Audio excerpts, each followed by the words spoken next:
Hello everyone, कैसे हैं आप सब लोग। I hope each and every one of you is doing absolutely good. My name is doctor Vipin Kumar Sharma और मैं आप सभी लोगों का तहे दिल से स्वागत करता हूं हमारे इस प्यारे से बैच अर्जुना नीट 2.0 के अंदर। सो अगर आप सभी लोग मुझे ठीक से देख पा रहे हैं, सुन पा रहे हैं, then give me a big fat thumbs up और a big red heart in the chat section so that we can start today's beautiful session up. और आज हम एक बहुत ही ज्यादा इंपॉर्टेंट टॉपिक के बारे में डिस्कशन करने वाले हैं, दैट इज ईसीजी और इलेक्ट्रोकार्डियोग्राफ। बहुत मजेदार टॉपिक है, आपको आसानी से ये समझ में आ रहा होगा बिकॉज हम कार्डियक साइकिल को ऑलरेडी कल पढ़ चुके हैं।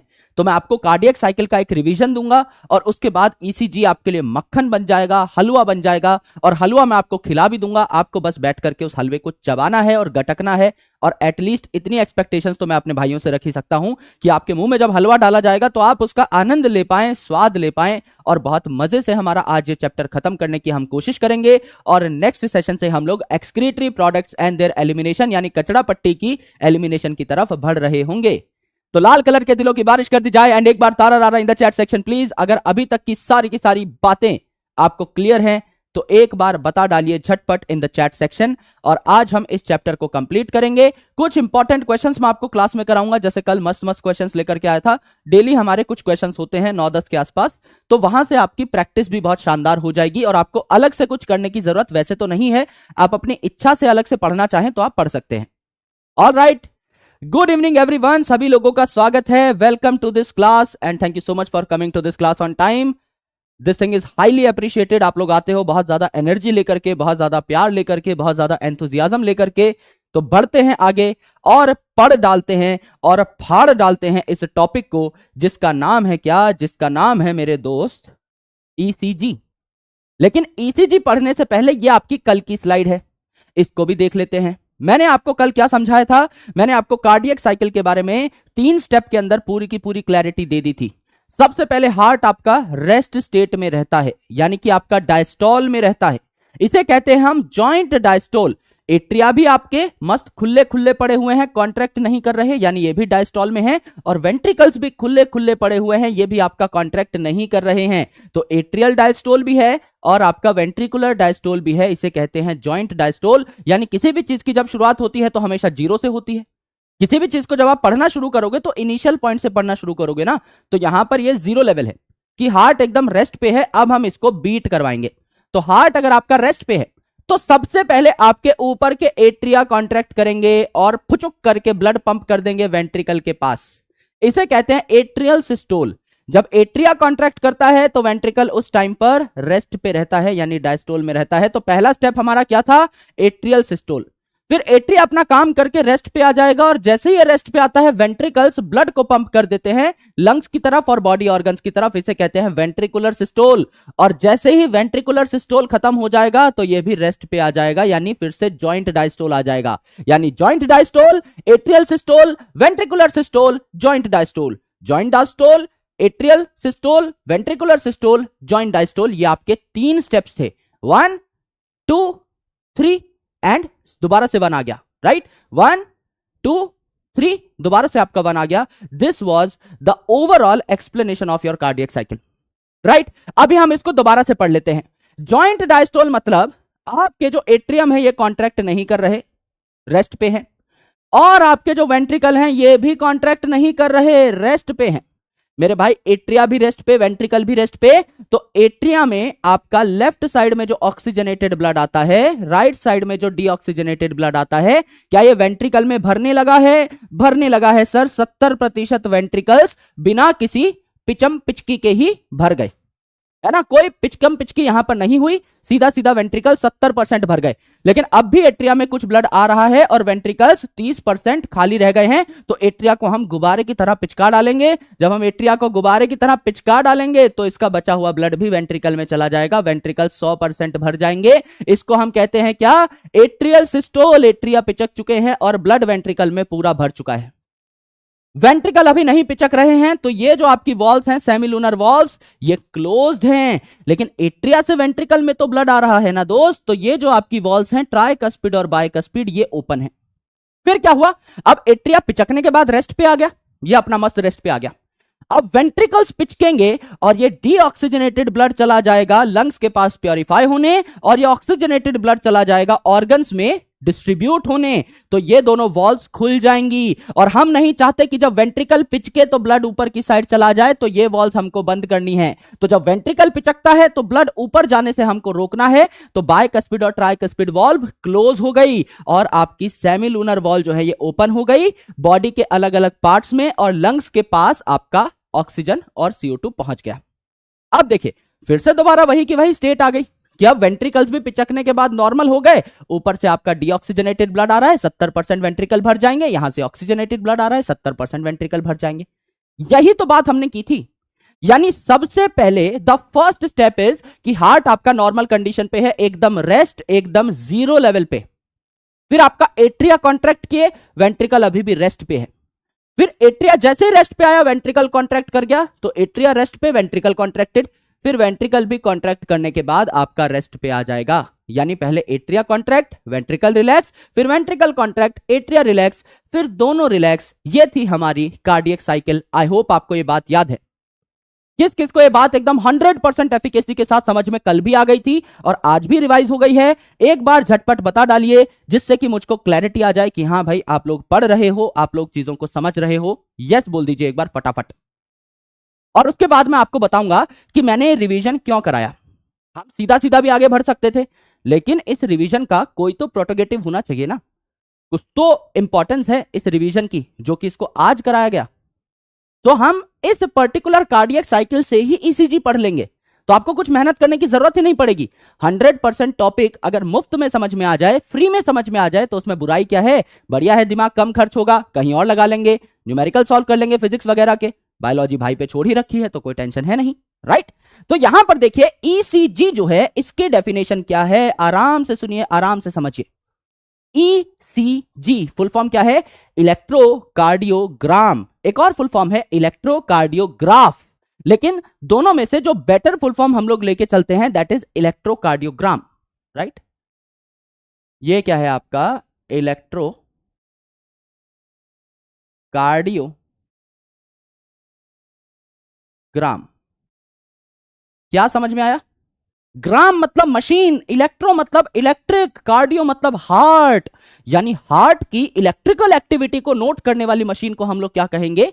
इलेक्ट्रोकार्डियोग्राम कहेंगे, राइट? या अल्टीमेटली आपके हार्ट जो है वो किस तरीके से काम कर रहा है ना, उसकी एक्टिविटी को रिकॉर्ड करने वाली मशीन को हम क्या कहेंगे?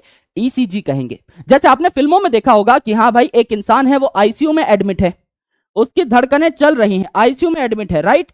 इस प्रकार की आपको क्या देखने को मिली? इस हिसाब की आपको ईसीजी देखने को मिली, राइट? फिर इस हिसाब की आपको क्या देखने को मिली? ईसीजी देखने को मिली, राइट? फिर पी, लाइन सीधी हो गई। लाइन सीधी हो गई मतलब, लाइन सीधी हो गई मतलब डेथ हो गई, खेल खत्म। तो जब तक आपके दिल की धड़कनें चल रही हैं, जब तक ये प्यारी प्यारी लाइंस बन रही हैं, तब तक ही आप जिंदा हो। इसके बाद आपकी कोई लाइन नहीं बन रही है, कोई ईसीजी नहीं बन रही है, यानी दिल नहीं धड़क रहा है। अगर दिल धड़केगा तो ही आप इस पैटर्न को नोट कर पाएंगे। एक मशीन है जिसके ऊपर ये पैटर्न आता है, जिसको आप प्रिंट भी निकाल सकते हो। अगर मेरे भाई यहां पर ये धड़कनें बंद हो चुकी हैं, इसका मतलब टाटा बाय बाय हो चुका है, लाइक शेयर सब्सक्राइब हो चुका है, बस इतना ही काम था दुनिया में आपका। अब भैया अपने जो दोस्त यार थे उनको बुलाने का टाइम आ चुका है, राइट? सो डेफिनेशन क्या है? अ मशीन, डेफिनेशन क्या है? अ मशीन दैट नोट्स या दैट रिकॉर्ड्स, एक मशीन जो रिकॉर्ड करती है, machine that records electrical activity of heart. यानी हार्ट जो भी काम कर रहा है उसको इलेक्ट्रिकल वेव्स के फॉर्मेट में हम लोग क्या कर रहे हैं? कन्वर्ट कर दे रहे हैं। That is called as ECG. So machine that records electrical activity of heart is called ECG. Now यहां पर एक कंफ्यूजन होती है कि इलेक्ट्रोकार्डियोग्राफ क्या है और इलेक्ट्रोकार्डियोग्राम क्या है। तो इलेक्ट्रोकार्डियोग्राफ क्या है? Electrocardiograph is the machine. Electrocardiograph क्या है? मशीन है, राइट? तो मशीन क्या है? It is ECG, that is electro cardiograph, यानी नाम ग्राफ है तो हमको ऐसा लगता है कि मशीन से जो ग्राफ पेपर निकला है ना, जिसपे पैटर्न बना हुआ है, उसे ग्राफ कहते हैं। नहीं, ग्राफ मशीन को बोल रहे हैं। जो ग्राफ निकला है, जो पेपर निकला है इस मशीन से, उसको क्या बोले? उसको इलेक्ट्रोकार्डियोग्राम बोले। तो डॉक्टर क्या देखता है? इलेक्ट्रोकार्डियोग्राम देखता है, उस पेपर को देखता है कि हाँ भाई इस पे आपका इलेक्ट्रिकल इंपल्स किस हिसाब से जनरेट हो रहा है। That is called as your electrocardiogram. यानी सिंपल सी बात यह है कि जो ग्राफ है, जो पेपर हमारे हाथ में आता है, ईसीजी हमारे हाथ में आता है, एक्चुअल में उसे ग्राफ नहीं कहते, उसे ग्राम कहते हैं। और जो मशीन है जिसके नाम में ग्राफ नहीं आना चाहिए, उसे हम क्या कहते हैं? उसे हम ग्राफ कहते हैं। तो मशीन इज इलेक्ट्रोकार्डियोग्राफ, और जो हाथ में ग्राफ पेपर आया उसे कहते हैं इलेक्ट्रोकार्डियोग्राम। और स्टैंडर्ड ईसीजी जो है, इसमें आपकी लगती हैं 3 लीड्स। अगर आपको हार्ट की एक्टिविटी बढ़िया तरीके से नोट करनी है तो सिंपल ईसीजी जो है, स्टैंडर्ड ईसीजी जो है, इसमें क्या लगती हैं? आपकी 3 लीड्स लगती हैं। कहां कहां लगती हैं? आराम से देखिएगा। 2 लीड्स जो हैं ये आपकी कहां लगती हैं? 2 at left and right wrist, left and right wrist, दोनों कलाइयों पर, गोरियां कलाइयों पर आपकी लग जाती हैं 2 लीड्स। यहां पर एक लीड, यहां एक लीड, यहां, और एक लग जाती है एट लेफ्ट एंकल, पैर पे, वो भी लेफ्ट साइड पे, है ना। एक आपकी लग जाती है एट लेफ्ट एंकल। ये 3 लीड्स होती हैं जो कि स्टैंडर्ड ईसीजी में लगाई जाती हैं। लेकिन मेरे भाई जो कॉम्प्लेक्स ईसीजी होती है, ये स्टैंडर्ड ईसीजी है। आजकल कॉम्प्लेक्स ईसीजी होने लगी है, और कॉम्प्लेक्स ईसीजी में अगर आप देखें तो आपको कई लीड्स देखने को मिलेंगी। जैसे चेस्ट रीजन पर ही 1 लीड है, 2 लीड है, 3 लीड है, 4 लीड है, 5 लीड है, 6 लीड है। दोनों रिस्ट पर एक एक लीड अलग है, और एंकल्स पे दोनों पे लगाई जाती है। यानी टोटल 10 लीड्स हो जाती हैं आपकी कॉम्प्लेक्स ईसीजी में। अगर आप बात करें कॉम्प्लेक्स ईसीजी की, तो ऐसा नहीं है कि हमेशा 3 ही लीड्स लगेंगी। अगर आपको माइन्यूट माइन्यूट चीजें भी ऑब्जर्व करनी है तो 6 लीड्स कहां लगा दोगे आप? 6 लीड्स लगा दोगे चेस्ट के अलग अलग एरिया पर, 6 लीड्स लगा दोगे आप छाती पे, 2 लीड्स लगा दोगे आप कहां पर? कलाइयों पे, यानी एट रिस्ट, एक लेफ्ट कलाई पे, एक राइट कलाई पे, और 2 लीड्स लगा दोगे एट फीट, यानी आपका वही एंकल पे, एट एंकल। तो आप क्या करोगे? टोटल कितनी लीड लगा बैठे? 6 + 2 + 2, टोटल 10 लीड लगा बैठे इन कॉम्प्लेक्स ईसीजी। जबकि इन सिंपल ईसीजी आपका 3 लीड से ही काम चल जाता है। तो एनसीईआरटी में यही 3 लीड गिवन है, लेकिन आप बहुत माइन्यूटली भी पूरे के पूरे ईसीजी को ऑब्जर्व कर सकते हैं। नाउ यहां पर अलग अलग शब्द आएंगे, उन शब्दों को समझने की कोशिश करिए, आराम से देखिए। ये आपका हार्ट का मेम्ब्रेनस स्ट्रक्चर है, ये हार्ट की मेम्ब्रेन है, ठीक है, ये हार्ट की मेम्ब्रेन है। इसको मैं 3 अलग अलग पार्ट्स में बना रहा हूं। ये हार्ट की मेम्ब्रेन है, इसको मैंने 3 अलग अलग पार्ट्स में बनाया। अब ये जो हार्ट की मेम्ब्रेन है ना दोस्त, इस पे चार्ज होता है। कुछ आयंस ऐसे हैं जो मेम्ब्रेन की बाहर की साइड पाए जाते हैं, और कुछ आयंस ऐसे हैं जो मेम्ब्रेन की अंदर की साइड पाए जाते हैं। तो जब हार्ट अपना नॉर्मल स्टेट में है तो बाहर की साइड कौन सा चार्ज होता है? पॉजिटिव चार्ज होता है, पॉजिटिव चार्ज होता है। बाहर की साइड क्या हो गया मेरे भाई? पॉजिटिव चार्ज हो गया, राइट। और अंदर की साइड क्या हो गया? Negative negative negative negative negative negative negative negative negative negative negative negative. बाहर की साइड पॉजिटिव चार्ज, अंदर की साइड नेगेटिव चार्ज। इसको हम लोग क्या कहते हैं? इसको हम कहते हैं पोलराइज्ड स्टेट। इसको हम लोगों ने कहा पोलराइज्ड स्टेट। पोलराइज्ड यानी नॉर्मल है ना, रेस्ट पे है, इसे पोलराइज्ड स्टेट कहा, यानी ये रेस्ट पे है।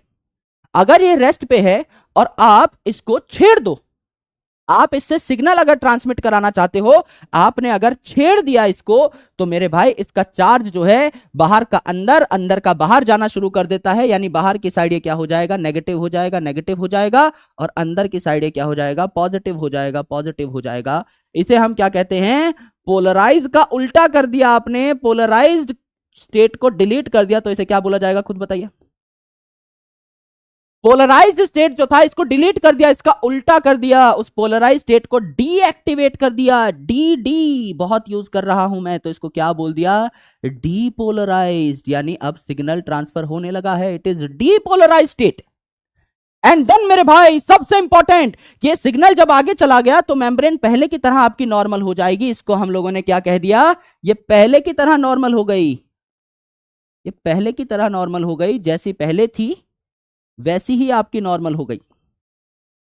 बाहर की साइड पॉजिटिव चार्ज, अंदर की साइड नेगेटिव चार्ज, तो इसको हम लोगों ने क्या बोल डाला, ये पहले की तरह नॉर्मल हो गई, यानी पोलराइज हो गई। दोबारा पोलराइज हुई है, रीपोलराइज। री का मतलब होता है अगेन, जैसे कि रिप्रोडक्शन।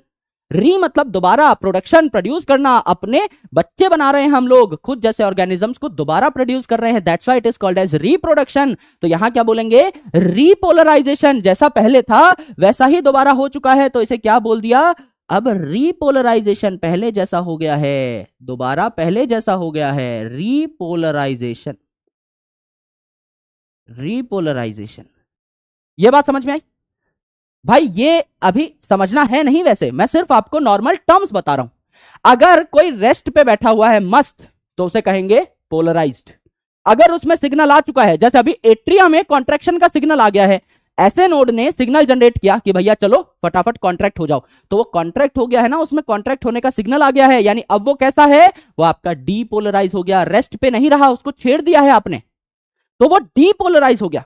और दोबारा से एट्रिया कॉन्ट्रैक्ट होने के बाद दोबारा से रेस्ट पे चला गया, तो इट इज रीपोलराइज्ड। तो यहां पर पोलराइजेशन से डीपोलराइजेशन होती है, डीपोलराइजेशन से रीपोलराइजेशन होती है। फॉर एग्जांपल यहां पर समझने की कोशिश करिए, आराम से सुनिएगा, लिखने का पूरा पूरा टाइम दूंगा भाई। यहां पर दोनों के दोनों एट्रिया और वेंट्रिकल रेस्ट पे पड़े हुए हैं। यस सर, किसी के पास कोई सिग्नल नहीं है, दोनों भाई रेस्ट पे हैं। दो भाई, दोनों तबाही और दोनों रोटी खा के सो रहे हैं, रेस्ट पे हैं, यानी दोनों के दोनों पोलराइज्ड है।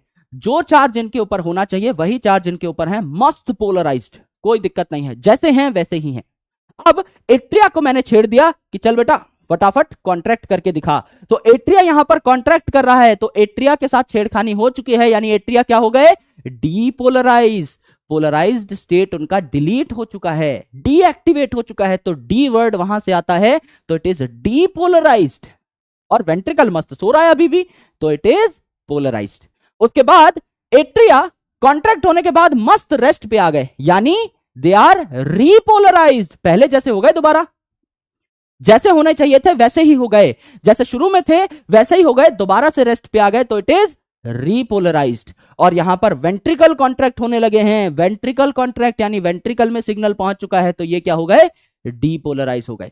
और फिर वेंट्रिकल भी रिलैक्स पे आ गया, एट्रिया भी, यानी दोनों के दोनों क्या हो गए, रीपोलराइज हो गए, मस्त।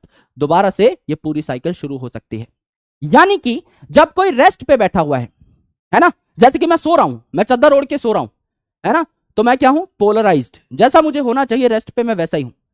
अब किसी ने आकर के जगा दिया कान पे चपेट मार के कि भैया उठ जाओ, तो मैं ऐसे डिस्टर्ब हो गया, एक्टिवेट हो गया, तो मेरे चार्ज उल्टे पुल्टे हो गए, that is called as depolarization. मैं जैसा था उससे उल्टा पुल्टा हो गया, मैं रेस्ट पे नहीं रहा। अब फिर वो चला गया चंकट मार के, मैंने सोचा यार कौन ही पीछे भागे, बाद में हड्डी तोड़ दूंगा, अभी सो लेता हूं, तो उसके बाद मैं फिर से सो गया, यानी मैं दोबारा से क्या हो गया, रीपोलराइज हो गया, जैसा पहले था वैसा ही हो गया। तो पोलराइज्ड, डीपोलराइज्ड, रीपोलराइज्ड। जब आप रेस्ट पे थे तो पोलराइज, जब आपका किसी ने रेस्ट भंग कर दिया तो डीपोलराइज, और जब आप दोबारा से रेस्ट पे आ गए तो उसे कहते हैं रीपोलराइज। तीनों बातें समझ में आई या नहीं, झटपट बता डालिए मेरे दोस्त, इनमें कोई कंफ्यूजन नहीं होनी चाहिए। और इन चीजों के नाम में ही इनका पूरा का पूरा अर्थ छुपा हुआ है, पूरा अर्थ छुपा हुआ है। पोलराइज मतलब नॉर्मल जैसे रहते हैं, डीपोलराइज मतलब डिलीट हो गई पोलराइजेशन, उल्टे हो गए, और रीपोलराइज मतलब पहले जैसे थे, री अगेन पोलराइज, तो जैसे थे वैसे ही हो गए, सिंपल सी बात है, राइट? ये आपको देखने को मिला। दिस इज योर इलेक्ट्रोकार्डियोग्राम या इलेक्ट्रोकार्डियोग्राफ। लेकिन सर अभी डिस्कशन पूरी नहीं हुई है, बिल्कुल पूरी नहीं हुई है, इसको हम लोग डिटेल में ड्रॉ करेंगे। This is your ECG. ECG कैसा दिखता है, आराम से देखिए, ये आपका ईसीजी है, ये आपकी लाइन आई, ये आपकी लाइन आई, ये है पी, ये है क्यूआरएस, और ये है टी, है ना। फिर आगे चल के पी, देन अगेन आपका क्यूआरएस, है ना, और देन टी, एंड देन आगे ऐसे टिक टिक टिक टिक टिक टिक, ऐसे करते हुए आपको ये पूरी की पूरी ईसीजी चलती हुई दिखाई दी।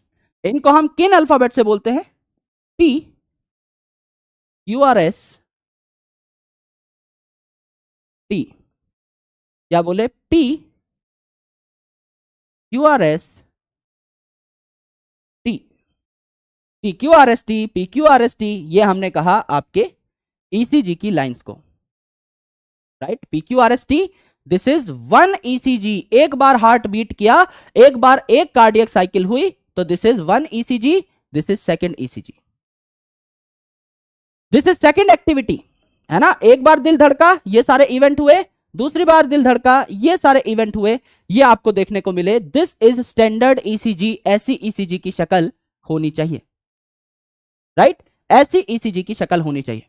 अब मेरे भाई आराम से सुनिए कि ये जो ईसीजी है इसकी शक्ल ऐसी क्यों है। लिखने का टाइम दूंगा, डोंट वरी, है ना, आराम से लिखने का टाइम दूंगा। पहले इस ईसीजी को खत्म कर लीजिए, फिर लिखने का बहुत टाइम मिलेगा।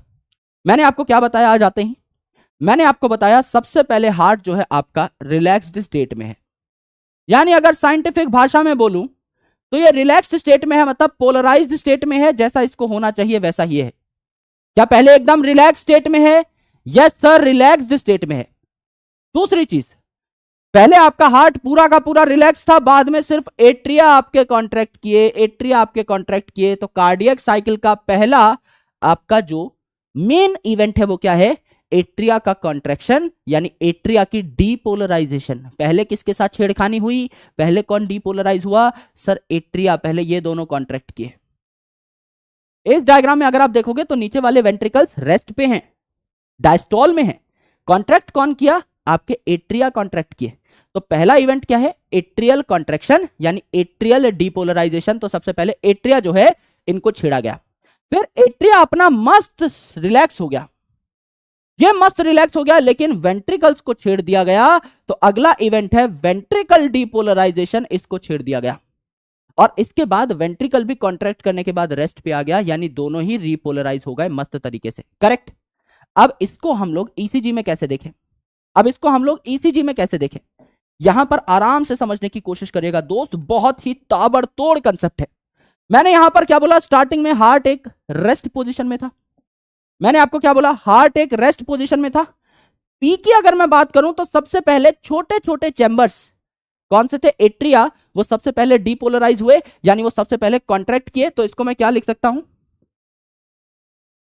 Atrial contraction. इसको मैं क्या लिख सकता हूं, एट्रियल कॉन्ट्रैक्शन और एट्रियल डीपोलराइजेशन बोल सकता हूं। सबसे पहले आपका ईसीजी में कौन सा इवेंट हुआ, या सबसे पहले कार्डियक साइकिल में कौन सा इवेंट हुआ, हार्ट रेस्ट पे था, सबसे पहले एट्रिया कॉन्ट्रैक्ट किए, तो छोटे छोटे एट्रिया कॉन्ट्रैक्ट किए, तो आपका एट्रिया का यहां पर डीपोलराइजेशन हो गया। फिर एट्रिया कॉन्ट्रैक्ट किए, उसके बाद एट्रिया रेस्ट पे आ गए, वेंट्रिकल कॉन्ट्रैक्ट किए, बड़े बड़े वेंट्रिकल कॉन्ट्रैक्ट किए, तो वेंट्रिकुलर डीपोलराइजेशन ये है, वेंट्रिकुलर डीपोलराइजेशन ये है क्यूआरएस। सबसे बड़ा जो कॉम्प्लेक्स है ये क्या हुआ, वेंट्रिकुलर डीपोलराइजेशन। मेरे भाई वेंट्रिकुलर डीपोलराइजेशन, यानी वेंट्रिकल यहां पर कॉन्ट्रैक्ट किए, यानी आप क्या कह सकते हैं, वेंट्रिकुलर कॉन्ट्रैक्शन। आप क्या कह सकते हैं, ventricular contraction, right, ventricular contraction. आराम से सुनिए, एनसीईआरटी में एक बात है जो कि छुपा ली गई है आपसे, आराम से सुनिए। सबसे पहले हार्ट रेस्ट स्टेट पे था, ये सीधी सीधी लाइन, मतलब हार्ट रेस्ट स्टेट पे है, कोई भी कॉन्ट्रैक्ट नहीं कर रहा है।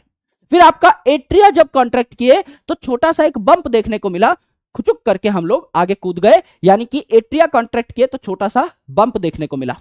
फिर एट्रिया रिलैक्स हुए, उसी टाइम पे वेंट्रिकल कॉन्ट्रैक्ट हुए, ये आपका सेकंड स्टेप था।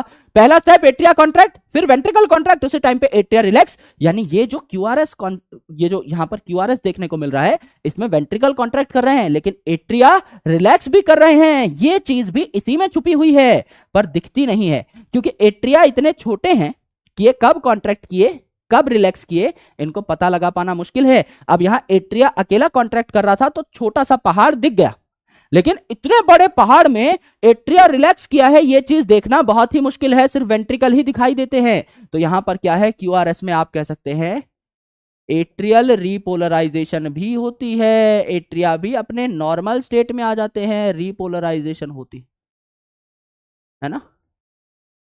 But invisible due to small peak, इतना छोटा इवेंट है कि ये ठीक से दिखाई भी नहीं देता। Invisible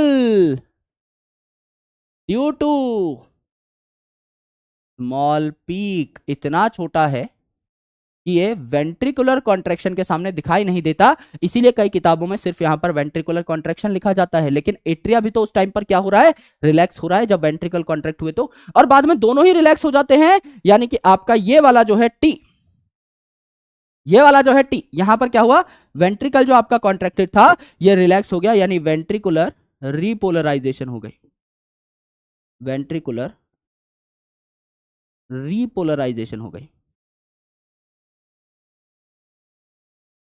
ventricular repolarisation.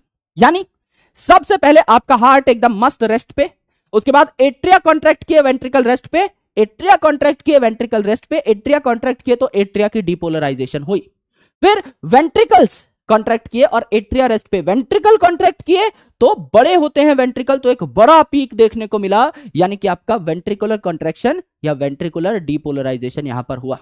और फिर आपका क्या हुआ, सबसे पहले एट्रिया कॉन्ट्रैक्ट, वेंट्रिकल रिलैक्स, फिर वेंट्रिकल कॉन्ट्रैक्ट, एट्रिया रिलैक्स, फिर दोनों रिलैक्स, तो एंड में वेंट्रिकल रिलैक्स हुआ है। तो वेंट्रिकल जब रिलैक्स हुआ, ये रिपोलराइज हुआ, तो एक छोटा पीक और देखने को मिला। ये आपकी तीन इंपॉर्टेंट चीजें हैं। और मेरे दोस्त, ये जो क्यूआरएस कॉम्प्लेक्स है, इसी में एट्रियल रिलैक्सेशन छुप गई है, इसीलिए हम इसको वेंट्रिकल का पीक बोलते हैं, लेकिन इसमें एट्रिया भी रिलैक्स हो रहे हैं। जब वेंट्रिकल पंप करते हैं ब्लड को तो एट्रिया रिलैक्स हो गए, राइट। तो चारों चीजें हमको कार्डियक साइकिल की यहां पर एक सीक्वेंस में देखने को मिली, जो कि हमने पढ़ी थी पहले। हार्ट आपका रिलैक्स पे, उसके बाद atria contract ventricle relax, ventricle contract atria relax, फिर दोनों रिलैक्स, यही सारे के सारे इवेंट्स हैं। अब मुझे एक बात बताइए, मैं कह रहा हूं कि ये रिप्रेजेंट करता है एक हार्ट बीट, एक हार्ट बीट के दौरान ये सारे इवेंट हुए। मुझे अगर एक पेपर पे, एक पन्ने पे कैलकुलेट करना है कि 1 मिनट में मेरा दिल कितनी बार धड़का, तो मैं किसको काउंट करूंगा, पी को, टी को या क्यूआरएस को? कौन सा इजी है काउंट करने में? आपको एक पेपर दे दिया, ऐसी कई सारी चीजें बनी हुई हैं, ऐसी कई सारी चीजें बनी हुई हैं। ये आपका पी, फिर आपका क्यूआरएस, सिंपल बना लेते हैं, फिर आपका टी आ गया यहां पर, है ना, फिर पी, फिर आपका क्यूआरएस, फिर आपका टी, फिर पी, फिर आपका क्यूआरएस, फिर टी, पी, क्यूआरएस, टी। किसको आसान है काउंट करना? अगर मुझे काउंट करना है कि 1 मिनट में मेरे कितनी बार दिल की धड़कन आपको काउंट करने को मिलेगी, क्या मैं ये काउंट करूंगा? नहीं, क्योंकि ये और ये पहली बात तो एक जैसे दिखते हैं और ऊपर से नीचे हैं बहुत। ये तो मैंने बोर्ड पे बहुत फैला के बनाया है, अदरवाइज ये बहुत छोटे होते हैं। ये आपको अलग से दिखती है पॉइंटेड टिप, 1 2 3 4। सर यहां पर कितनी कार्डियक साइकिल हैं, कैसे बता पाओगे कितनी है? सर 4 हैं। क्यों? क्योंकि ये जो आपको जिगजैग दिखाई दे रहा है, ये 4 बार दिखाई दे रहा है, ये काउंट करना सबसे आसान है। इसलिए आप क्या कहते हैं कि जब भी मुझे अपने दिल की धड़कनें काउंट करनी होंगी तो मैं क्यूआरएस कॉम्प्लेक्सेस को काउंट कर लूंगा। यानी 1 मिनट में मेरा 1 मिनट का डॉक्टर ने क्या किया, ईसीजी का चार्ट निकाल कर दे दिया मुझे और बोले कि बताओ भैया आपका दिल 1 मिनट में कितनी बार धड़का है, इस पीक को मैं काउंट कर लूंगा, है ना। ये जो जिगजैग है इसको काउंट कर लूंगा। ये 75 टाइम्स अगर लेट से आपका आया तो 75 टाइम्स आपका हार्ट धड़का है, सिंपल सी बात है। तो number of QRS complexes is equal to number of heart beats. जितनी बीट उतने ही आपके क्यूआरएस कॉम्प्लेक्सेस, सिंपल सी बात है। हल्का सा कॉन्सेप्ट है क्योंकि सबसे बड़ा है ये, तो इसको नोट करना सबसे ज्यादा इजी है। तो यहां पर नोट बना के लिख लीजिए, number of beats is equal to number of QRS complexes। 1 minute में जितनी QRS कॉम्प्लेक्सेस आई आपकी ECG में, उतनी ही बार आपका दिल धड़का है, यह आपको देखने को मिला, यह आपको देखने को मिला। अब इस ECG की सिग्निफिकेंस क्या है? डॉक्टर क्यों निकालते हैं इस ECG को? भाई ये जो ECG है ना, ये पूरा का पूरा ग्राफ है। एक ग्राफ पेपर पे सारी की सारी चीजें आती हैं और ग्राफ पेपर आपको अच्छे से पता है कैसा होता है, छोटे छोटे बॉक्सेस बने होते हैं ग्राफ पेपर में। आप ग्राफ पेपर को इस्तेमाल भी करते होंगे अपनी क्लास के अंदर, राइट। तो ऐसा एक डब्बा है, इस डब्बे में और डब्बे बने हुए हैं छोटे छोटे, है ना, इसमें और डब्बे बने हुए हैं आपके छोटे छोटे, है ना, फिर फर्दर आपके और डब्बे बने हुए हैं छोटे छोटे। ऐसा आपका बाइफर्केशन है, पूरा का पूरा आपका बाइफर्केशन है कि यहां पर ऐसे ऐसे ऐसे ऐसे और छोटे छोटे डब्बे बने होंगे। एक डब्बे की एक पर्टिकुलर वॉल्यूम होगी। This is your graph paper. Same ऐसे ही पेपर पे आपकी ECG निकल करके आती है। डॉक्टर देखता है कि क्या इन पीक्स की वैल्यू नॉर्मल है। अगर नॉर्मल है इसका मतलब आपका हार्ट ठीक तरीके से काम कर रहा है, आपके हार्ट में कोई भी तकलीफ नहीं है। लेकिन अगर समझ लीजिए पी वेव जो है ये बड़ी हो गई, है ना, ऊंची हो गई ऐसे, या डिप्ड हो गई, तो इसका मतलब हार्ट में गड़बड़ है। नॉर्मल लेवल से ऊंची हो गई आपकी क्यूआरएस कॉम्प्लेक्स या नीची हो गई, हार्ट में गड़बड़ है। टी वेव ऊंची हो गई या नीची हो गई तो हार्ट में गड़बड़ है। तो यहां पर आपको क्या पता लग जाती है, क्लिनिकल सिग्निफिकेंस पता लग जाती है कि अगर ईसीजी में कोई भी गड़बड़ है, इसका मतलब नॉर्मल वैल्यू से अगर थोड़ी डिफरेंट आ रही है ईसीजी, तो आपके हार्ट में कमी है, आपके हार्ट में दिक्कत है। So if ECG has abnormal peaks, ये जो पीक्स हैं आपके PQRST, अगर ये पीक्स एबनॉर्मल है, if ECG has abnormal peaks, तो मेरे भाई क्या हो जाता है यहां पे, abnormality can be detected. Abnormality can be detected कि किस वजह से है, तो आपके हार्ट के फर्दर टेस्ट कर लिए जाते हैं। Abnormality can be detected, therefore आप कह सकते हैं ECG have clinical significance. ECG have clinical significance, ये आपको बहुत डिटेल में नहीं पढ़ना होता है, फिर भी मैं आपको थोड़ी बहुत चीजें बता देता हूं। ईसीजी हैव क्लिनिकल सिग्निफिकेंस, यानी ईसीजी को पढ़ के आप पता लगा सकते हो कि कोई पेशेंट ठीक है या नहीं, उसका क्लिनिकल डायग्नोसिस आप कर सकते हो। लेट्स से पी वेव अगर आपकी ऊंची है, पी वेव अगर ऊंची है तो पी वेव किससे रिलेटेड है सर, एट्रिया से रिलेटेड है। एट्रियल डिपोलराइजेशन एट्रियल कॉन्ट्रैक्शन से रिलेटेड है। ये अगर ऊंची आई यानी एट्रिया को कॉन्ट्रैक्ट होने में ज्यादा टाइम लग रहा है, इसका मतलब एट्रिया में गड़बड़ है। एट्रिया में आपकी क्या हो रखी है, इन्फ्लेमेशन हो रखी है, एट्रिया सूज गया है, मसल में कोई प्रॉब्लम है। सिमिलरली ये क्यूआरएस कॉम्प्लेक्स अगर आपको ऊंचा देखने को मिला, तो आप कहोगे वेंट्रिकल से रिलेटेड है ना ये सिस्टम, तो आप कहोगे वेंट्रिकल में कोई प्रॉब्लम है, वेंट्रिकल में आपका एक तरीके से क्या है, इन्फ्लेमेशन है।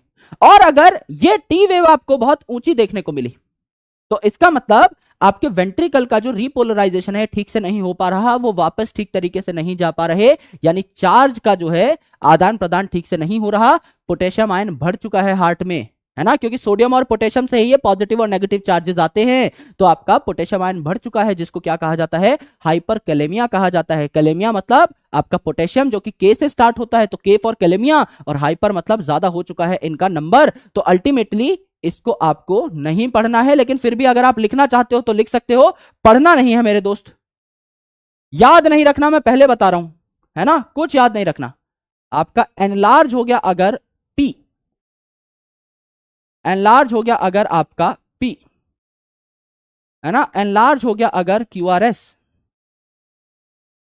एनलार्ज हो गया अगर आपका क्यूआरएस, और एनलार्ज हो गया अगर आपका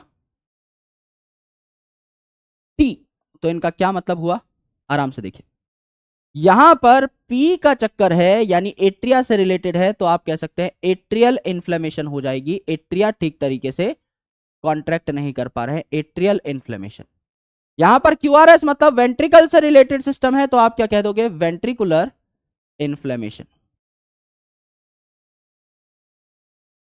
और आपका टी अगर आपका एनलार्ज हो गया है, तो इसका मतलब है हाइपर कलेमिया, है ना, हाइपर कलेमिया, जिसका मतलब है पोटेशियम आयंस की वैल्यू ज्यादा हो चुकी है, तो आपका ठीक से रिपोलराइजेशन नहीं हो पा रहा है, नॉर्मल लेवल पे आपका वेंट्रिकल नहीं जा पा रहा है। ये आपका एक्स्ट्रा ज्ञान है, इसको आपको पढ़ना नहीं है, नॉट टू मेमोराइज,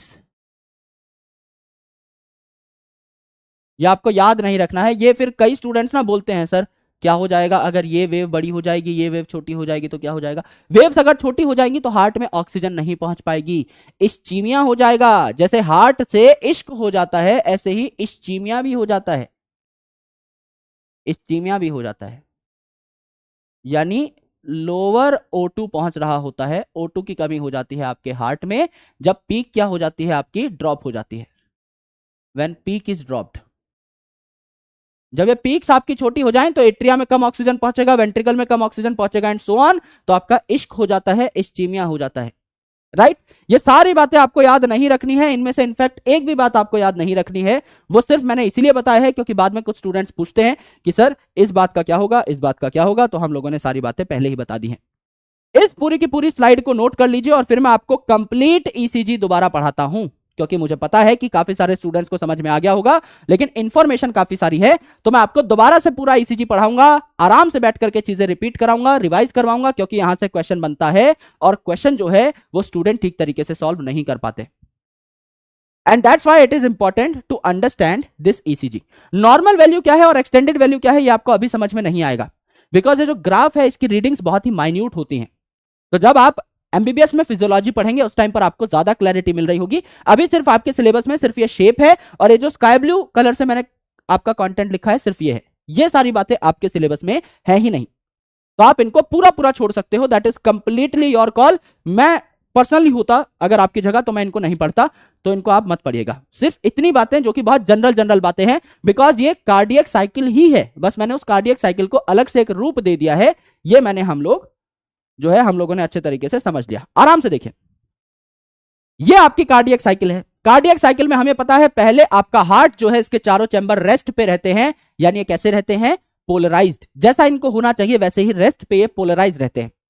पहले स्टेप में आपके एट्रिया जो है ये कॉन्ट्रैक्ट कर गए, यानी क्या होगा, ये डीपोलराइज।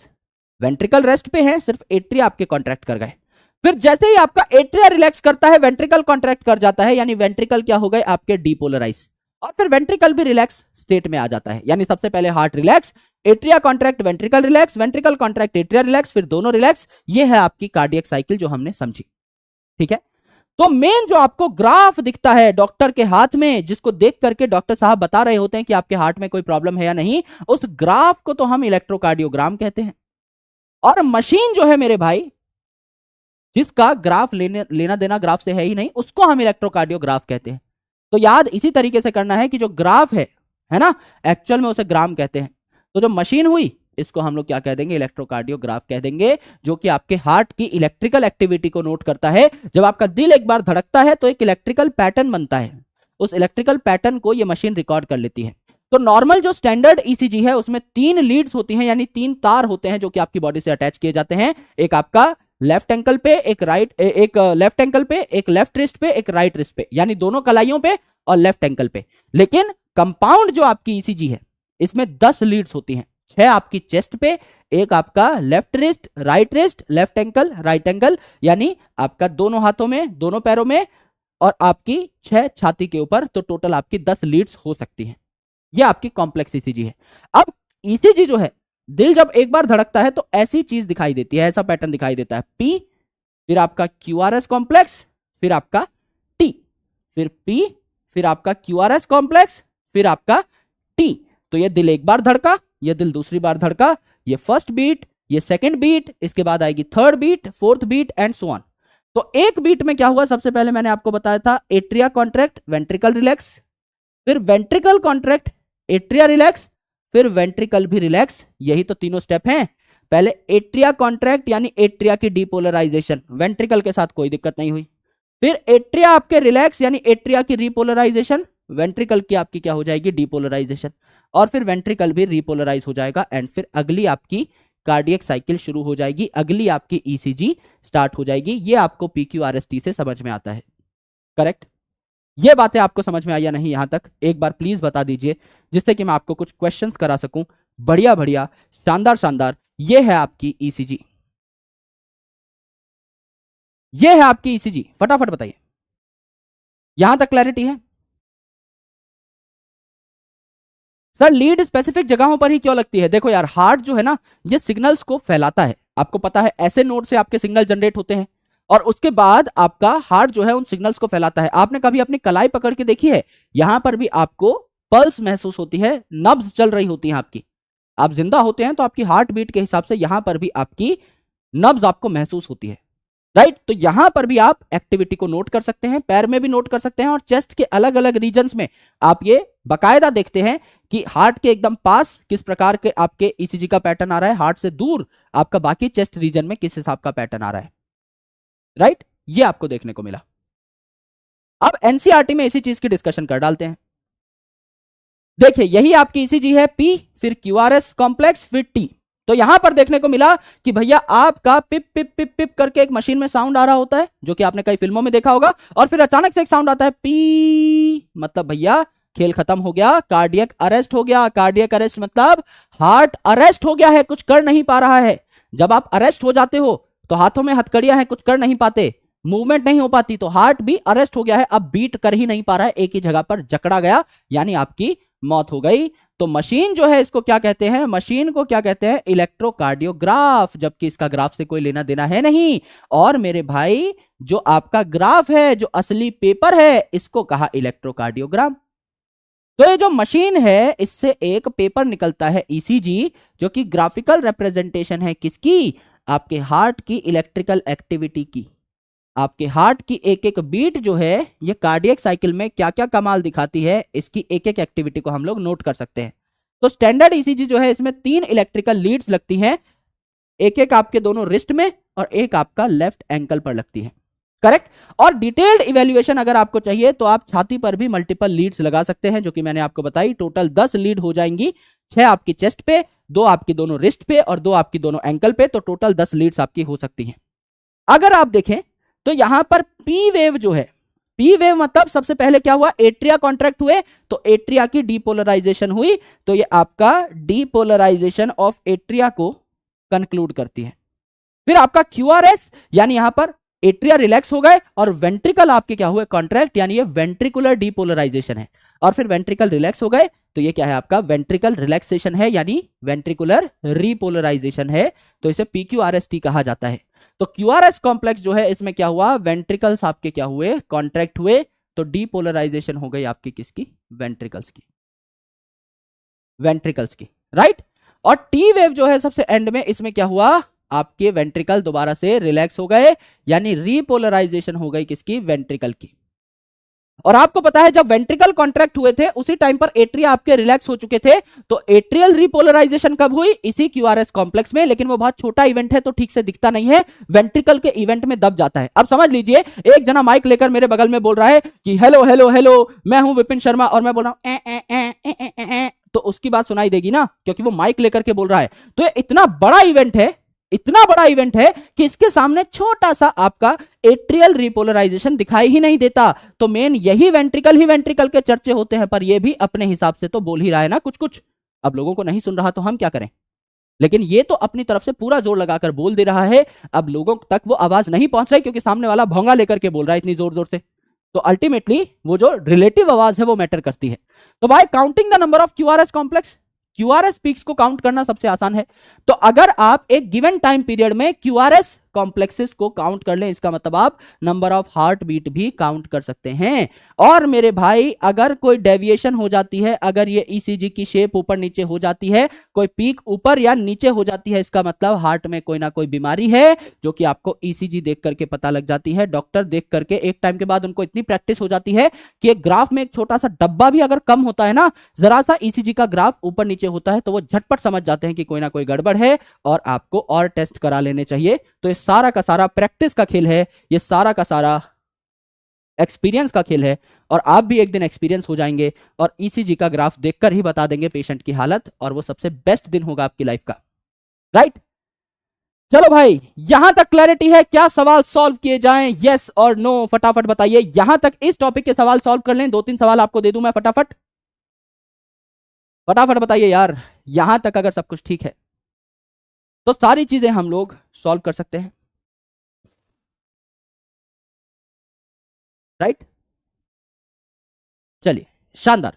देखिए भाई ये अभी आप नहीं कर पाएंगे, ये अभी आप नहीं कर पाएंगे, ये नहीं कर पाएंगे, आए ये भी नहीं कर पाएंगे, ये भी नहीं कर पाएंगे। अरे तुम्हें कुछ आता जाता भी है या नहीं, कुछ नहीं कर पाओगे तुम लोग। हाँ ये कर पाएंगे। सवाल देखिए पहले आराम से। In this figure peak point A represented by letter, ये जो ए लिखा है ये कौन सा लेटर होना चाहिए इसकी जगह पर, ये आप बता दीजिए। 30 सेकंड का आपके पास टाइम है, इससे आसान सवाल आज के दिन में आपसे पूछा नहीं जा सकता। आराम से सॉल्व करने की कोशिश करिएगा, है ना। आप सीक्वेंस में अगर लेटर्स को देखें तो आपको खुद ही पता लग जाएगा, कुछ है ही नहीं इसमें। बताइए दोस्त फटाफट। सबसे आसान सवाल है ये और इसमें गड़बड़ नहीं होनी चाहिए, काफी लोग गड़बड़ करेंगे। भाई ए बोला है, ए बोला है और कुछ नहीं बोला, ए बोला है। काफी लोग गड़बड़ करेंगे ऐसा लग रहा है, बहुत लोग गड़बड़ करेंगे।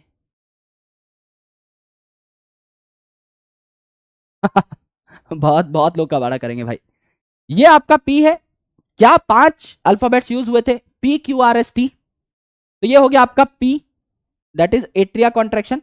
फिर Q R S, Q R S, है ना, और फिर आपका टी, और फिर ये अगली आपकी कार्डियक साइकिल स्टार्ट हो गई। यहां पर क्या हो जाएगा आपका, दोबारा से पी हो जाएगा, फिर आपका क्यू आर एस कॉम्प्लेक्स, फिर टी। तो ए का क्या हो जाएगा, आर हो जाएगा। उत्तर हो जाना चाहिए 3, उत्तर 3 हो जाना चाहिए, एकदम 3 हो जाना चाहिए। सी फॉर चूरा बच्चन आंसर हो जाएगा 88%। क्या बात है दोस्त।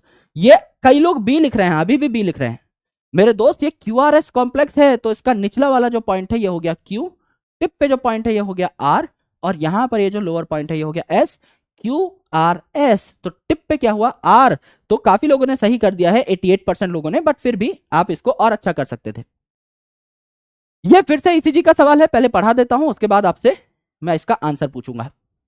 Which one of the following statements correctly explain the phase or event in cardiac cycle in standard electrocardiogram? ECG में कौन सी बात एकदम सही है, तो सबसे पहले तो आप एक ईसीजी बना लीजिए रफ अपने रेफरेंस के लिए। ये पी है, फिर आपका क्यू आर एस, फिर आपका टी। ये आपकी स्टैंडर्ड ईसीजी है। ये है आपका पी, फिर आपका क्यू आर एस और आपका टी। करेक्ट है। क्या बोला गया है, आराम से देखिए। यहां बोला गया है क्यूआरएस कॉम्प्लेक्स का मतलब है एट्रिया कॉन्ट्रैक्ट हो रहा है, क्यूआरएस का कॉम्प्लेक्स का मतलब है वेंट्रिकल कॉन्ट्रैक्ट हो रहा है। Time between S and T, ये जो एस एंड टी है इसके बीच के टाइम को क्या बोला, ये आपका एट्रियल सिस्टोल है। यहां एट्रिया रिलैक्स रहता है, नहीं सिस्टोल है मतलब कॉन्ट्रैक्ट करता है। और पी वेव जो है it indicates beginning of ventricle contraction, यहां पे वेंट्रिकल कॉन्ट्रैक्ट करता है। अब इसको आराम से कर सकते हो आप, आसान है, इसमें कुछ है ही नहीं, बहुत जनरल बहुत बेसिक सवाल है। मुझे लगा कुछ बहुत बड़ा दिया हुआ है तो शायद कुछ ढंग का पूछेंगे, पर जनरल सवाल है और पेपर में भी ऐसे ही सवाल आते हैं, है ना। क्योंकि अभी आप डॉक्टर बनने की तैयारी कर रहे हो, डॉक्टर बने नहीं हो। हाँ, ह्यूमन फिजियोलॉजी कंप्लीट करते करते हम लोग आधे डॉक्टर्स बन चुके होंगे, लेकिन फिर भी फिजियोलॉजी की हम लोगों को अच्छी डेप्थ समझ में आ रही है। लेकिन फिर भी हम लोग देख लेते हैं कि इस पर्टिकुलर क्वेश्चन में क्या पूछा गया है ना। जब ये एकदम खत्म होने वाला होगा उस टाइम पर हम एक्सप्लेन करना स्टार्ट कर देंगे। देखिए, पी का मतलब क्या होता है, पी का मतलब होता है एट्रिया कॉन्ट्रैक्ट कर रहे हैं, वेंट्रिकल रिलैक्स पे है, तो वेंट्रिकल कॉन्ट्रैक्ट नहीं करते पी में, ये बात गलत हो गई।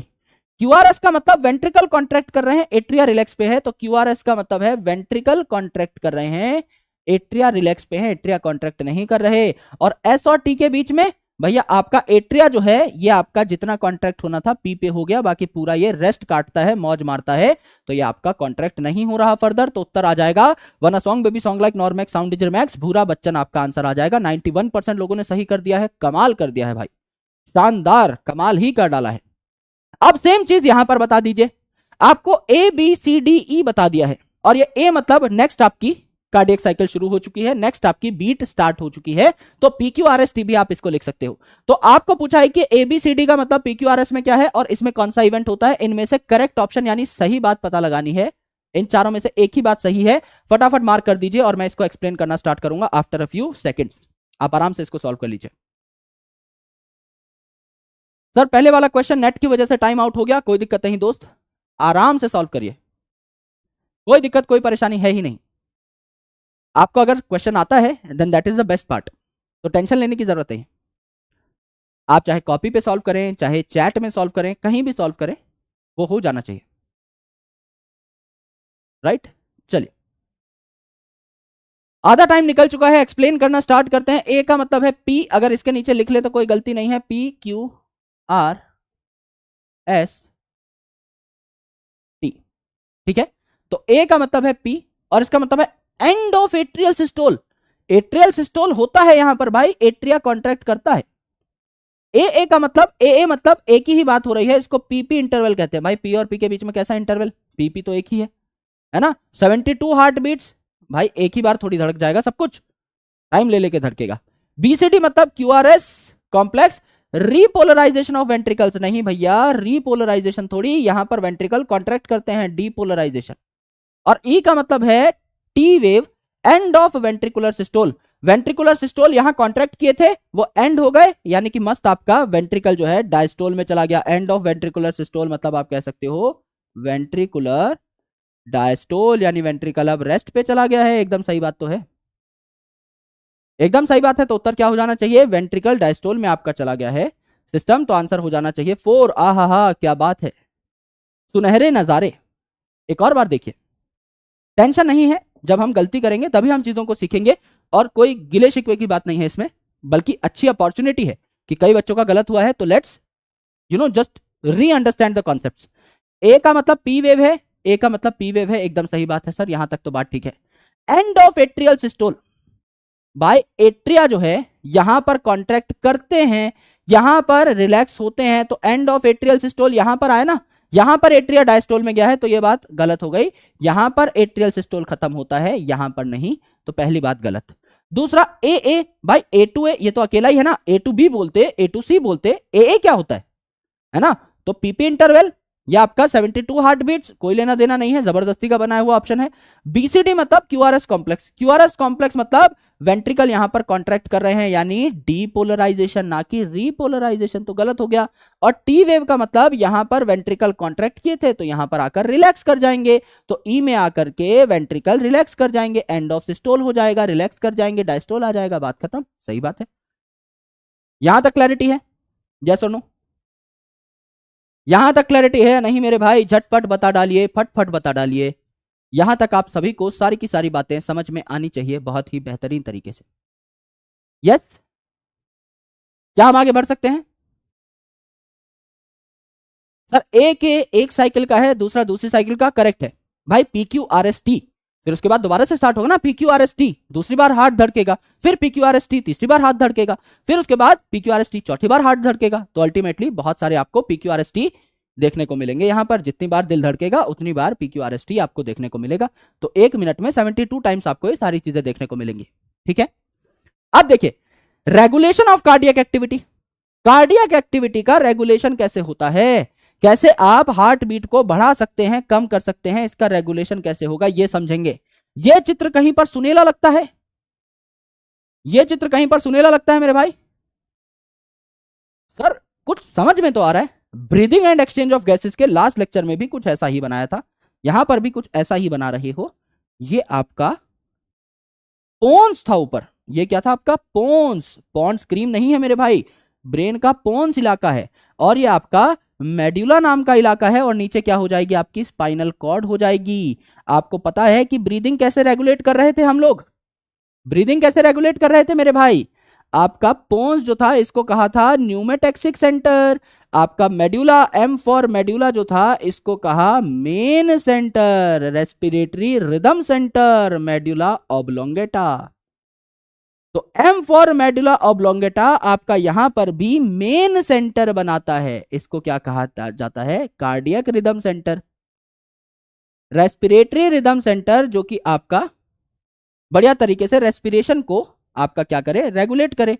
और यहां पर हो जाएगी आपकी स्पाइनल कॉर्ड, यहां पर क्या हो जाएगी? आपकी स्पाइनल कॉर्ड, है ना।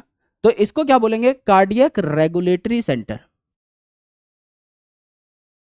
Regulatory centre. ये आपका बढ़िया तरीके से कार्डियक रेगुलेशन करेगा।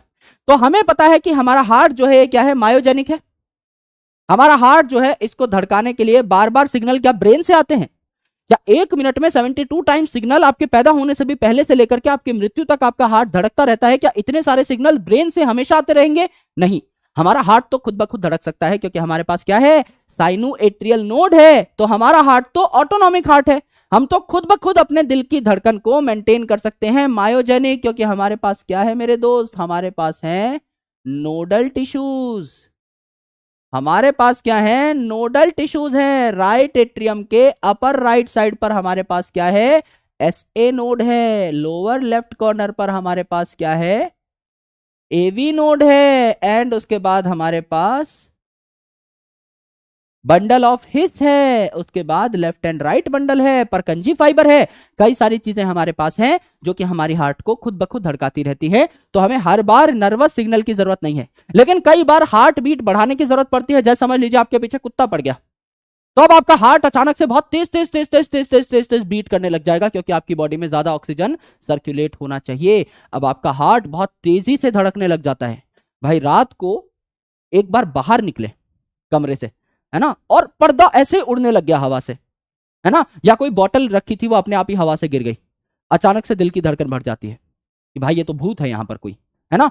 तो उस टाइम पर आपको, आपकी बॉडी को समझ में आ जाता है कि भाई या तो ये लड़ने का टाइम है, फाइट, या फ्लाइट, भागने का टाइम है, और दोनों में बहुत दम लगता है भाई। ऐसा नहीं है कि जो कायर होते हैं, जो भाग जाते हैं, वो कम बहादुर होते हैं। भागने में भी इक्वल ही आपको एनर्जी चाहिए, क्योंकि अगर सामने वाला आपसे ताकतवर है तो आपको पकड़ के पीटेगा।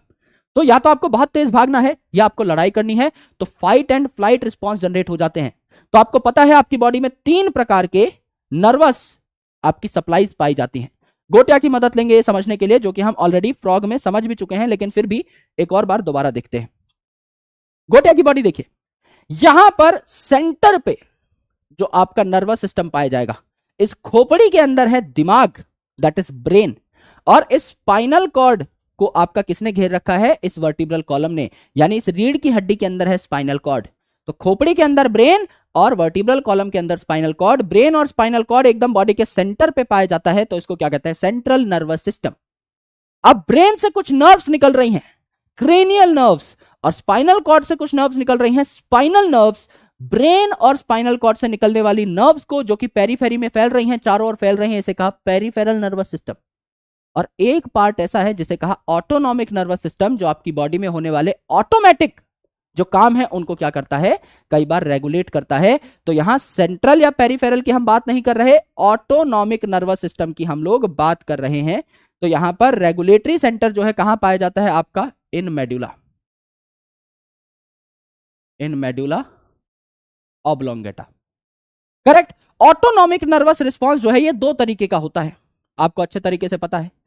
एक जो आपको खाने और सोने में मदद करे, और दूसरा आपको भागम भागी में मदद करे। यानी एक होता है sympathetic autonomic nervous system, sympathetic autonomic nervous system, ये आपका कहलाता है फाइट एंड फ्लाइट रिस्पॉन्स। और एक होता है parasympathetic, eat and sleep response, खाओ सो और कुछ मत करो। यानी एक आपको रेस्ट पे लेके आता है और एक आपको एक्टिवेट करता है, ये आपको एक्टिव करता है। और ये आप जब पड़े हुए हो लाश की तरह गद्दों पे रेस्ट में, तब उस टाइम पे आपका हार्ट बीट रेगुलेट करता है, क्योंकि उस टाइम पे बहुत ज्यादा हार्ट बीट की आवश्यकता होती नहीं है। रेस्ट ही तो कर रहे हो, कुछ काम नहीं कर रहे, तो बॉडी की ऑक्सीजन डिमांड्स बहुत ज्यादा है नहीं। तो आपका सिंपैथेटिक और पैरासिंपैथेटिक नर्वस सिस्टम यहां पर देखने को मिलता है। तो सिंपैथेटिक वाला आपको एक्टिवेट कर देगा। समझ लीजिए आप भाग रहे हैं तो आपकी बॉडी को अच्छी खासी एनर्जी की जरूरत है। पीछे कोई कुत्ता पड़ गया है तो उससे और तेजी से भाग रहे हैं, पीछे कोई भूत पड़ गया है तो और तेजी से भाग रहे हैं, दोस्त से पैसे उधार लिए थे वो पीछे पड़ गया है, गुंडे ले आए हैं तो बहुत तेजी से भाग रहे हैं। तो क्या आपकी हार्ट बीट बढ़ जाएगी? तो क्या आपकी हार्ट बीट बढ़ेगी? यस सर, बढ़ेगी। अगर हार्ट बीट बढ़ेगी तो कल मैंने आपको बताया था कि आपका कार्डियक आउटपुट बढ़ेगा। कार्डियक आउटपुट क्या था? आपका stroke volume into number of heart beats. तो हार्ट बीट बढ़ रही हैं तो भी कार्डियक आउटपुट बढ़ेगा, स्ट्रोक वॉल्यूम बढ़ेगी तो भी कार्डियक आउटपुट बढ़ेगा। तो यहां पर आपकी हार्ट बीट भी बढ़ती है, आपका स्ट्रोक वॉल्यूम भी बढ़ती है, यानी स्ट्रेंथ ऑफ वेंट्रिकुलर कॉन्ट्रैक्शन भी बढ़ती है। वेंट्रिकल भी अब ज्यादा कॉन्ट्रैक्ट कर रहे होते हैं, इस वजह से आपका कार्डियक आउटपुट भी बढ़ता है, इस वजह से आपका कार्डियक आउटपुट भी बढ़ता है। सारी चीजें करेक्ट है? एकदम करेक्ट है दोस्त, ये आपको देखने को मिला। और ये जो आपको सुलाने वाला रिस्पॉन्स है, इसमें क्या हुआ? हार्ट बीट आपकी कम हो गई, एचबी मतलब हार्ट बीट, ऊपर से नोट कर लीजिएगा। नीचे स्ट्रोक वॉल्यूम, ये भी कम हुई, और आपकी ये दोनों चीजें कम हुई है तो कार्डियक आउटपुट भी क्या हो गया? आपका कम हो गया। यानी एक चीज आपको एक्टिवेट करती है और दूसरी चीज आपको क्या करती है? रेस्ट पे लेकर के आती है। इसके अलावा क्या हार्मोन्स का इन्फ्लुएंस हो सकता है? बिल्कुल इन्फ्लुएंस हो सकता है। समझ लीजिए आपको झगड़ा करना है, किसी पे गुस्सा आ रहा है ना, लड़ाई हो गई, अर्जुन विल्ली का युद्ध हो गया, तो उस टाइम पे एड्रेनलिन और नॉर एड्रेनलिन यानी एड्रिनल मेडुला से हार्मोन्स रिलीज होने लग जाते हैं, जो कि आपके फाइट और फ्लाइट हार्मोन है। यानी फिर से आप में एनर्जी आ गई, दिल की धड़कन बढ़ गई, पसीने पाल्पिटेशन शुरू हो गई कि हाँ आज या तो मर जाऊंगा या मार डालूंगा, है ना। तो उस प्रकार के जो हार्मोन्स हैं ये भी आपको यहां पर देखने को मिलते हैं। तो हार्मोनल कंट्रोल हो सकता है, हार्मोनल कंट्रोल हो सकता है, यस सर, हार्मोनल कंट्रोल भी हो सकता है, क्योंकि जिस उम्र में अभी आप हैं आपको पूरा का पूरा कंट्रोल कौन कर रहा है, हार्मोन ही तो कर रहे हैं, है ना। तो यहां पर कौन हो गया आपका एड्रिनलिन या नॉर एड्रिनलिन, जिसे एपिनेफ्रिन एंड नॉर एपिनेफ्रिन भी कहते हैं, ये हम पढ़ेंगे last chapter of human physiology में, that is in chemical control and integration. तो adrenaline and noradrenaline released from adrenal medulla, adrenal gland से आपके रिलीज होते हैं, release from adrenal medulla, adrenal gland के मेडुला पार्ट से। ये आपका मेडुला ऑब्लोंगेटा नहीं है ना। ये आपके क्या करते हैं, हार्ट बीट बढ़ा सकते हैं, ये आपके क्या कर सकते हैं, हार्ट बीट बढ़ा सकते हैं, तो आपका कार्डियक आउटपुट बढ़ा सकते हैं, करेक्ट। दूसरी इंपॉर्टेंट चीज, आपके कुछ और हार्मोन्स होते हैं जैसे कि थायरोक्सिन, ये भी आपका हार्ट बीट बढ़ा सकता है। तो एड्रेनलिन नॉर एड्रेनलिन तो है ही, इसके अलावा थायरोक्सिन जो है ये भी आपको सेम इफेक्ट जो है दे सकता है। This is something you need to understand. ये आपका हार्मोनल इन्फ्लुएंस है, ये आपका हार्मोनल इन्फ्लुएंस है, करेक्ट। ये आपको देखने को मिला। पूरे की पूरी बात दोबारा से समझा डालता हूं, आराम से सुनिए और साथ साथ नोट करते रहिए। मैंने आपको कहा कि हमारा हार्ट जो है ये मायोजेनिक हार्ट है। मायो का मतलब क्या होता है, मसल, और जेनिक का मतलब जनरेट करना, यानी कि हमारी हार्ट की जो मसल्स हैं, कुछ स्पेशल मसल्स हैं जो खुद ब खुद सिग्नल जनरेट करती हैं, जैसे एसए नोड और एवी नोड, जिनको पेस मेकर और pacesetter of the heart कहा जाता है। तो हम अपने हार्ट को खुद धड़का सकते हैं, तो हमारा हार्ट ऑटोमेटिकली धड़कता रहता है।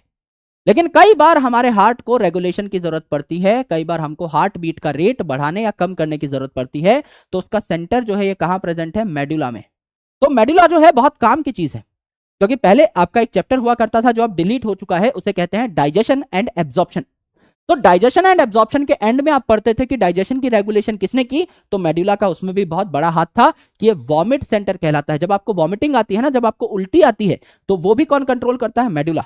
फिर अगला chapter breathing and exchange of gases, तो मेन ब्रीदिंग की रेगुलेशन कौन कर रहा है, मेडुला।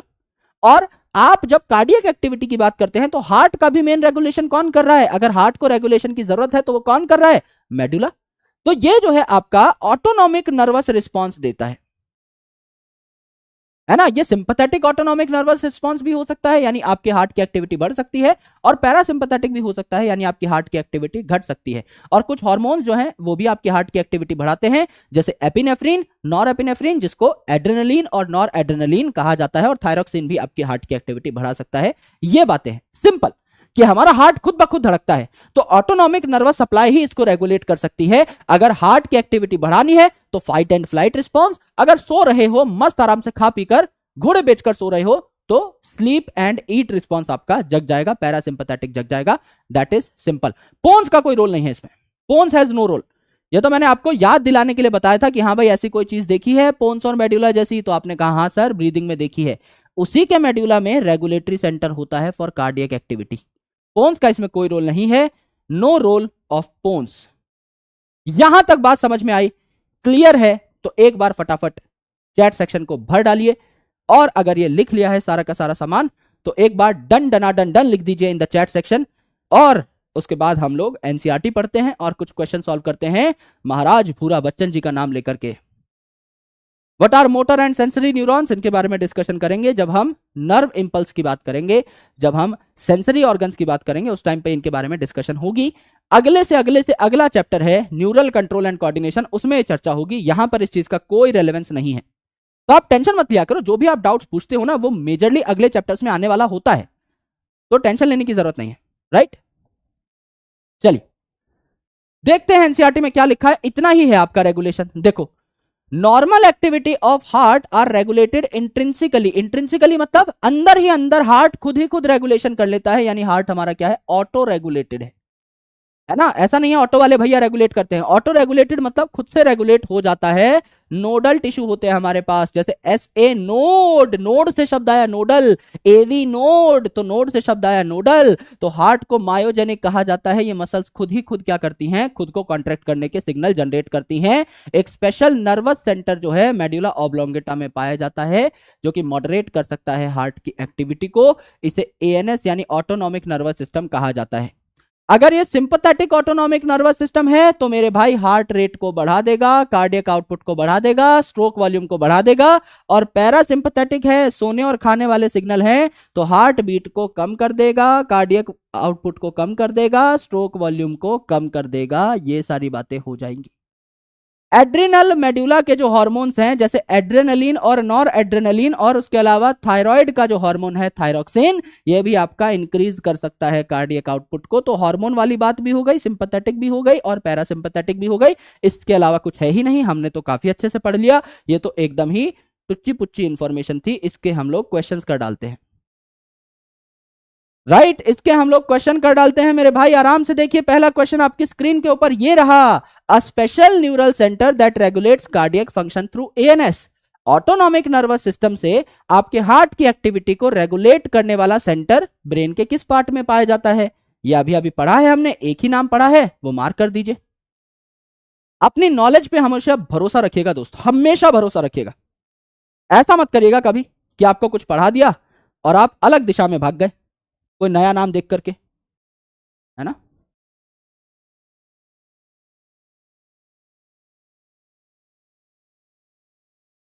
ऐसा मत करिएगा भाई, हमेशा कोशिश करिएगा कि आपको सारी चीजें बढ़िया तरीके से समझ में आ रही हो।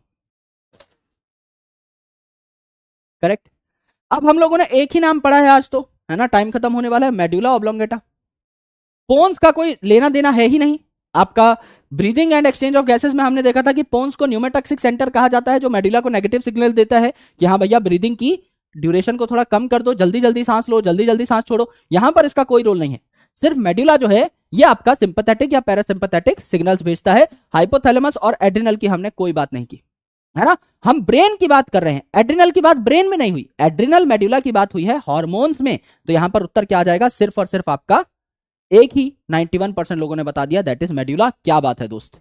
अब देखिए, heartbeat becomes faster on stimulation by, heartbeat तेज हो गई है, कार्डियक आउटपुट बढ़ गया है, स्ट्रोक वॉल्यूम बढ़ गई है।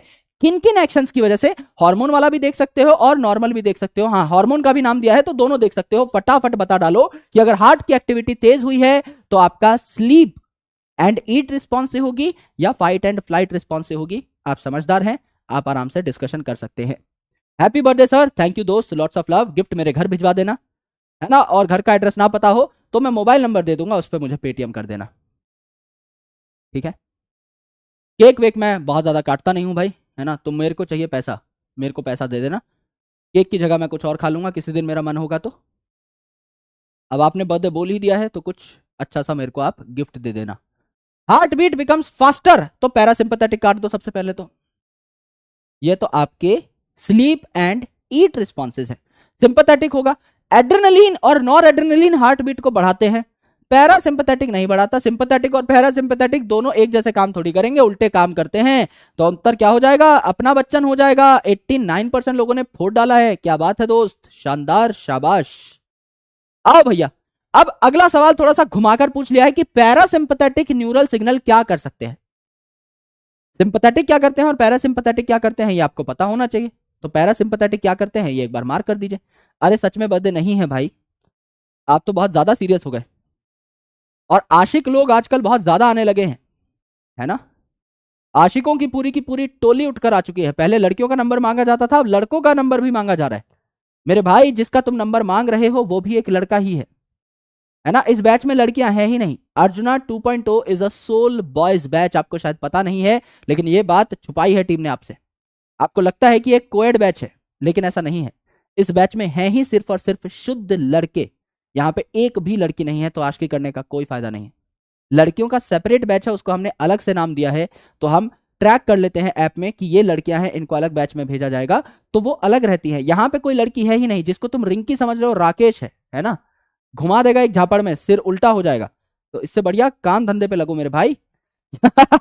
यहाँ पे कुछ है ही नहीं ऐसा, जिसके तुम पीछे पड़े हो, है ना। अरे यार, लड़कियों ने खुद ही बैंड बजवा दी, खुद ही कह रही है sir I am a girl. अब तुम्हें क्या ही बचा सकता हूं मैं बस इतने ही दिमाग की उम्मीद कर सकता था। और तुमने दिखा दिया भाई कि तुम भाई करो भाई, यही करो। अब मैं क्या ही कर सकता हूँ भाई इससे ज्यादा। यहां तो तुमको छुपना था, तुमको बचना था, तुमको खुद कहना था मैं तो लड़का हूं भाई, है ना। पर नहीं, तो ठीक है भाई, ऐश करो अब। पैरासिम्पथेटिक न्यूरल सिग्नल क्या करेंगे, हार्ट बीट को कमजोर करेंगे, लेस करेंगे। Decrease the rate of heart beat, एकदम करेक्ट बात है। Increase the speed of conduction of potential, नहीं भाई, तो हार्ट बीट भी जल्दी जल्दी होगी अगर जल्दी जल्दी सिग्नल आएंगे तो। Decrease cardiac output, heartbeat कम होगी तो स्ट्रोक वॉल्यूम भी कम होगी, कार्डियक आउटपुट भी कम होगा। Both 1 and 3 is right answer. D for doctor Bachchan is the right answer. D for doctor Bachchan 87%। क्या बात है दोस्त, चीजें तो आपको समझ में आ जाती हैं, है ना। और अच्छे से आप लोग मार्क भी कर देते हो, तो आई लव यू ऑल, है ना। मुझे आप पे पूरा भरोसा है, पेपर में तबाही मचा के आओगे। बहुत शानदार।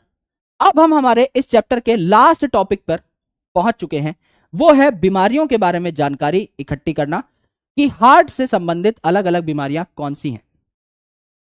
आधे घंटे का टाइम लगेगा और सारी बीमारियां आपको समझ में आ जाएंगी। कुछ है ही नहीं, बहुत बेसिक है, नाम से ही चीजों को तोड़ना है और कुछ भी नहीं करना। एकदम जनरल लेवल की बीमारियां हैं। आपको इनमें से काफी सारी चीजें पता होंगी, लेकिन एक मस्त कॉन्सेप्ट बताऊंगा वो आपको नहीं पता होगा, राइट। आराम से देखिएगा दोस्त, आराम से देखिएगा। आई लव यू सर भाई। अगर तुम लड़के हो, मैं पहले बता रहा हूं, लड़की हो तो मेरी बहन हो, और लड़के हो तो मेरे भाई ये हरकतें छोड़ दो। मुझे इन चीजों में बिल्कुल इंटरेस्ट नहीं है ना। तो मुझे तुम्हारा लव यू नहीं चाहिए भाई, है ना। या तो लव यू सर लिख रहे हो तो ऐसे अलग से लिखो, है ना, लव यू सर, भाई वाला लव। ऐसे मुझे भाई डर लगता है तुमसे। भाई तुम किसी दिन पकड़ लोगे मुझे सड़क पे, है ना। तो ऐसा नहीं है। कई लोग लिख रहे हैं आई एम नथिंग, बॉय भी नहीं गर्ल भी नहीं। सही है भाई, ये सबसे बेस्ट है, ये बच जाओ, है ना। बढ़िया, चलो शानदार, आगे बढ़े। रेडी, फटाफट बता डालो मेरे भाई। खत्म कर देते हैं आधे घंटे में इस टॉपिक को। बजे हैं 7:30, 8 बजे तक खत्म कर देते हैं, नॉर्मल हमारी क्लास हो जाएगी। एंड देन हम लोग आगे पढ़ेंगे excretory products and there elimination. अलग अलग बीमारियों की जानकारी है, उसके बाद एनसीईआरटी की डिस्कशन है, उसके बाद कुछ क्वेश्चन है, और मुझे पता है कि आप लोग वोट डालोगे। चलो यार, बहुत ज्यादा ही प्रेम की बारिश हो चुकी है। Thank you so much and I love you all, है ना। और आप जानते हो इस बात को अच्छे तरीके से, बट हाँ, पढ़ा भी करा करो यार, है ना। मुझे ऐसा अच्छा नहीं लगेगा कि मेरे भाई बहन को कोई कुछ बोल दे, तो रिश्तेदारों के ताने नहीं सुनेंगे। इतना काम करेंगे कि कोई कुछ बोल ना पाए, ना हमें ना हमारे माँ बाप को, और हमारी वजह से हमारे माँ बाप को कोई कुछ ना बोल पाए। वर्क हार्ड सो दैट आपके मम्मी पापा को नजरें ना झुकानी पड़े कहीं और, दैट्स इट। इसके अलावा पढ़ाई का कोई रीजन रखो ना रखो वो अलग चीज है। आजकल रिश्तेदार बड़े खतरनाक हो गए हैं, बहुत खतरनाक हो गए, and they are trained also. उनको एग्जैक्टली पता है कि किस मोमेंट पे बेइज्जती करी जा सकती है, और वो बहुत दुखद होती है। बिकॉज मेरी वजह से खुद कई बार हो जाती थी, तो आई अंडरस्टैंड दैट फैक्ट। मैं तुम में से ही निकला हूं, तो बस ये है कि उनकी बेइज्जती नहीं होने देनी। बाकी तो दुनिया में हम तो भाई झंडे गाड़ने आए हैं, है ना। तो हम तो भाई तबाही मचा देंगे, वो हम लोगों को पता है।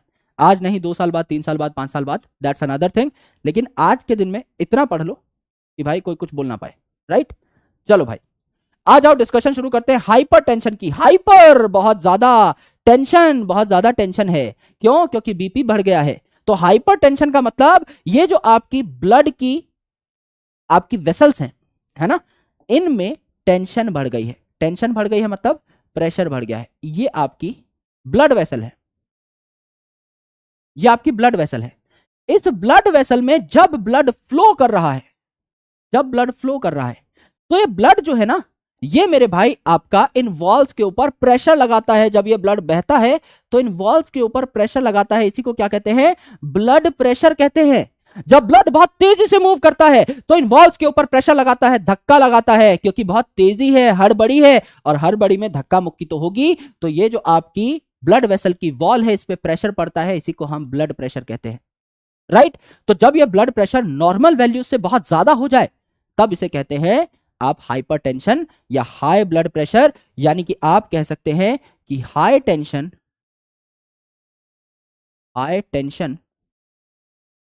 ऑन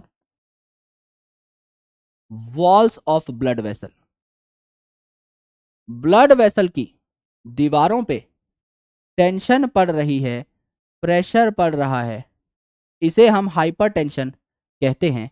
और ये है आपका ब्लड जो कि आपका क्या कर रहा है, टेंशन दे रहा है इस वेसल को। तो ये क्या है, आपकी ब्लड वेसल है। करेक्ट है जी, इतनी बात समझ में आई। तो नॉर्मल जो हमारा ब्लड प्रेशर है, नॉर्मल, ये सिस्टोलिक और डायस्टोलिक अलग अलग होता है। तो जब आपका कॉन्ट्रैक्शन करता है हार्ट, तो आपका ब्लड प्रेशर ज्यादा होगा, क्योंकि आपका हार्ट कॉन्ट्रैक्ट कर रहा है तो फुचुक करके चीज निकलेगी हार्ट से, तो प्रेशर ज्यादा होगा। और डायस्टोलिक जब रेस्ट पे होता है उस टाइम पर आपका प्रेशर अलग होता है। तो ये जो प्रेशर है आपको पता होगा अच्छे तरीके से कि आपका कितना होता है, 120/80 mmHg। सिस्टोलिक आपका 120 के आसपास होना चाहिए और आपका डायस्टोलिक 80 के आसपास होना चाहिए। This is your normal blood pressure. लेकिन मेरे दोस्त, अगर आप बहुत तेज ब्लड प्रेशर लेकर के बैठे हो फॉर अ लॉन्गर टाइम, अगर आपका ब्लड प्रेशर कंटिन्यूअसली बहुत हाई आ रहा है, तो हाई बीपी को आप क्या कहते हैं, हाइपरटेंशन कहते हैं। हाई बीपी को आप क्या कहते हैं, हाइपरटेंशन कहते हैं। तो आपकी सिस्टोलिक वैल्यू जो है कितनी हो जाती है, 120 से बढ़कर के 140 के आसपास होती है। और आपकी डायस्टोलिक वैल्यू 80 से बढ़कर कितनी हो जाती है, 90 के आसपास हो जाती है। अगर कंटिन्यूअसली आपके ब्लड प्रेशर की वैल्यू इतनी आ रही है, तो आप हाइपरटेंशन के शिकार हैं, आपको हाई बीपी की समस्या है। और हाई बीपी की समस्या मतलब, आराम से देखिए, ये जो ब्लड है ये बहुत तेजी से इन वेसल्स में जाने की कोशिश कर रहा है।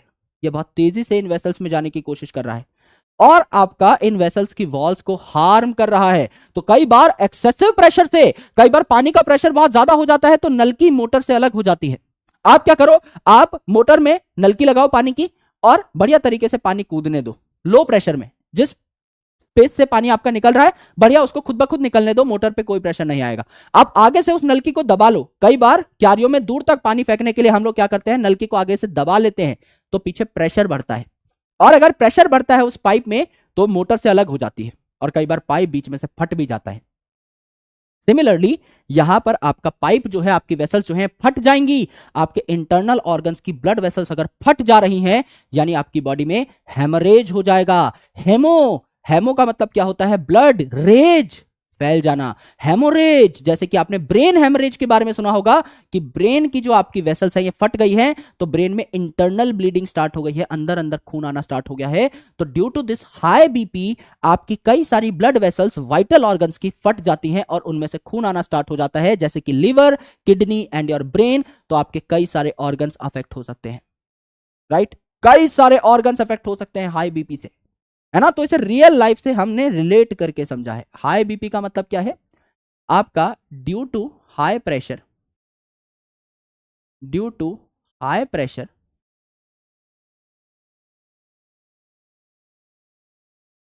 Blood vessels of vital organs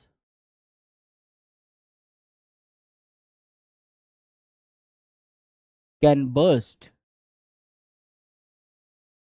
therefore इसको हम क्या कहते हैं, हेमोरेज। जैसे आप ब्रेन हेमोरेज के बारे में सुनते हो, इसे कहते हैं हेमोरेज। फॉर एग्जाम्पल किन किन में हो सकता है ये हेमोरेज, ये हो सकता है ब्रेन में, ये हो सकता है किडनी में, ये हो सकता है लिवर में और भी कई सारे वाइटल ऑर्गन्स में। यानी कि ये जो आपका हाइपरटेंशन है ये आपके दिल के साथ साथ और भी कई सारे ऑर्गन्स की बैंड बजा देगा, क्योंकि कहीं की भी वेसल आपकी फट सकती है। ठीक है, दिस इज हाइपरटेंशन। क्या ये बात समझ में आई?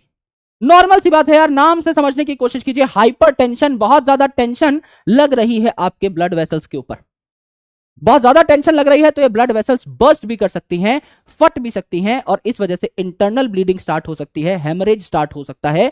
तो नॉर्मल ब्लड प्रेशर अगर आपका 120/80 है, तो आपका ब्लड प्रेशर 140/90 अगर हो जाए, कंसिस्टेंटली उससे ज्यादा ही है, तो आपको हाई ब्लड प्रेशर या हाइपरटेंशन की समस्या है। तो आपको बीपी को कंट्रोल करना होगा, उसके लिए आपको रिलेटिव मेजर्स लेने होंगे। यह आपको समझ में आना चाहिए। दूसरी इंपॉर्टेंट बात, कोरोनरी आर्टरी डिजीज या इसको अथेरोस्क्लेरोसिस भी कहते हैं। अथेरोस्क्लेरोसिस क्या होता है, आराम से समझिए। यह है आपकी ब्लड वेसल, यह है आपकी ब्लड वेसल। यह जो ब्लड वेसल है इसमें अलग अलग चीजें डिपॉजिट हो चुकी हैं। जैसे कि आपने खाए खूब सारे तेल वाले पकोड़े, है ना, तो कई सारा कोलेस्ट्रॉल यहां पर जमा हो गया। है ना।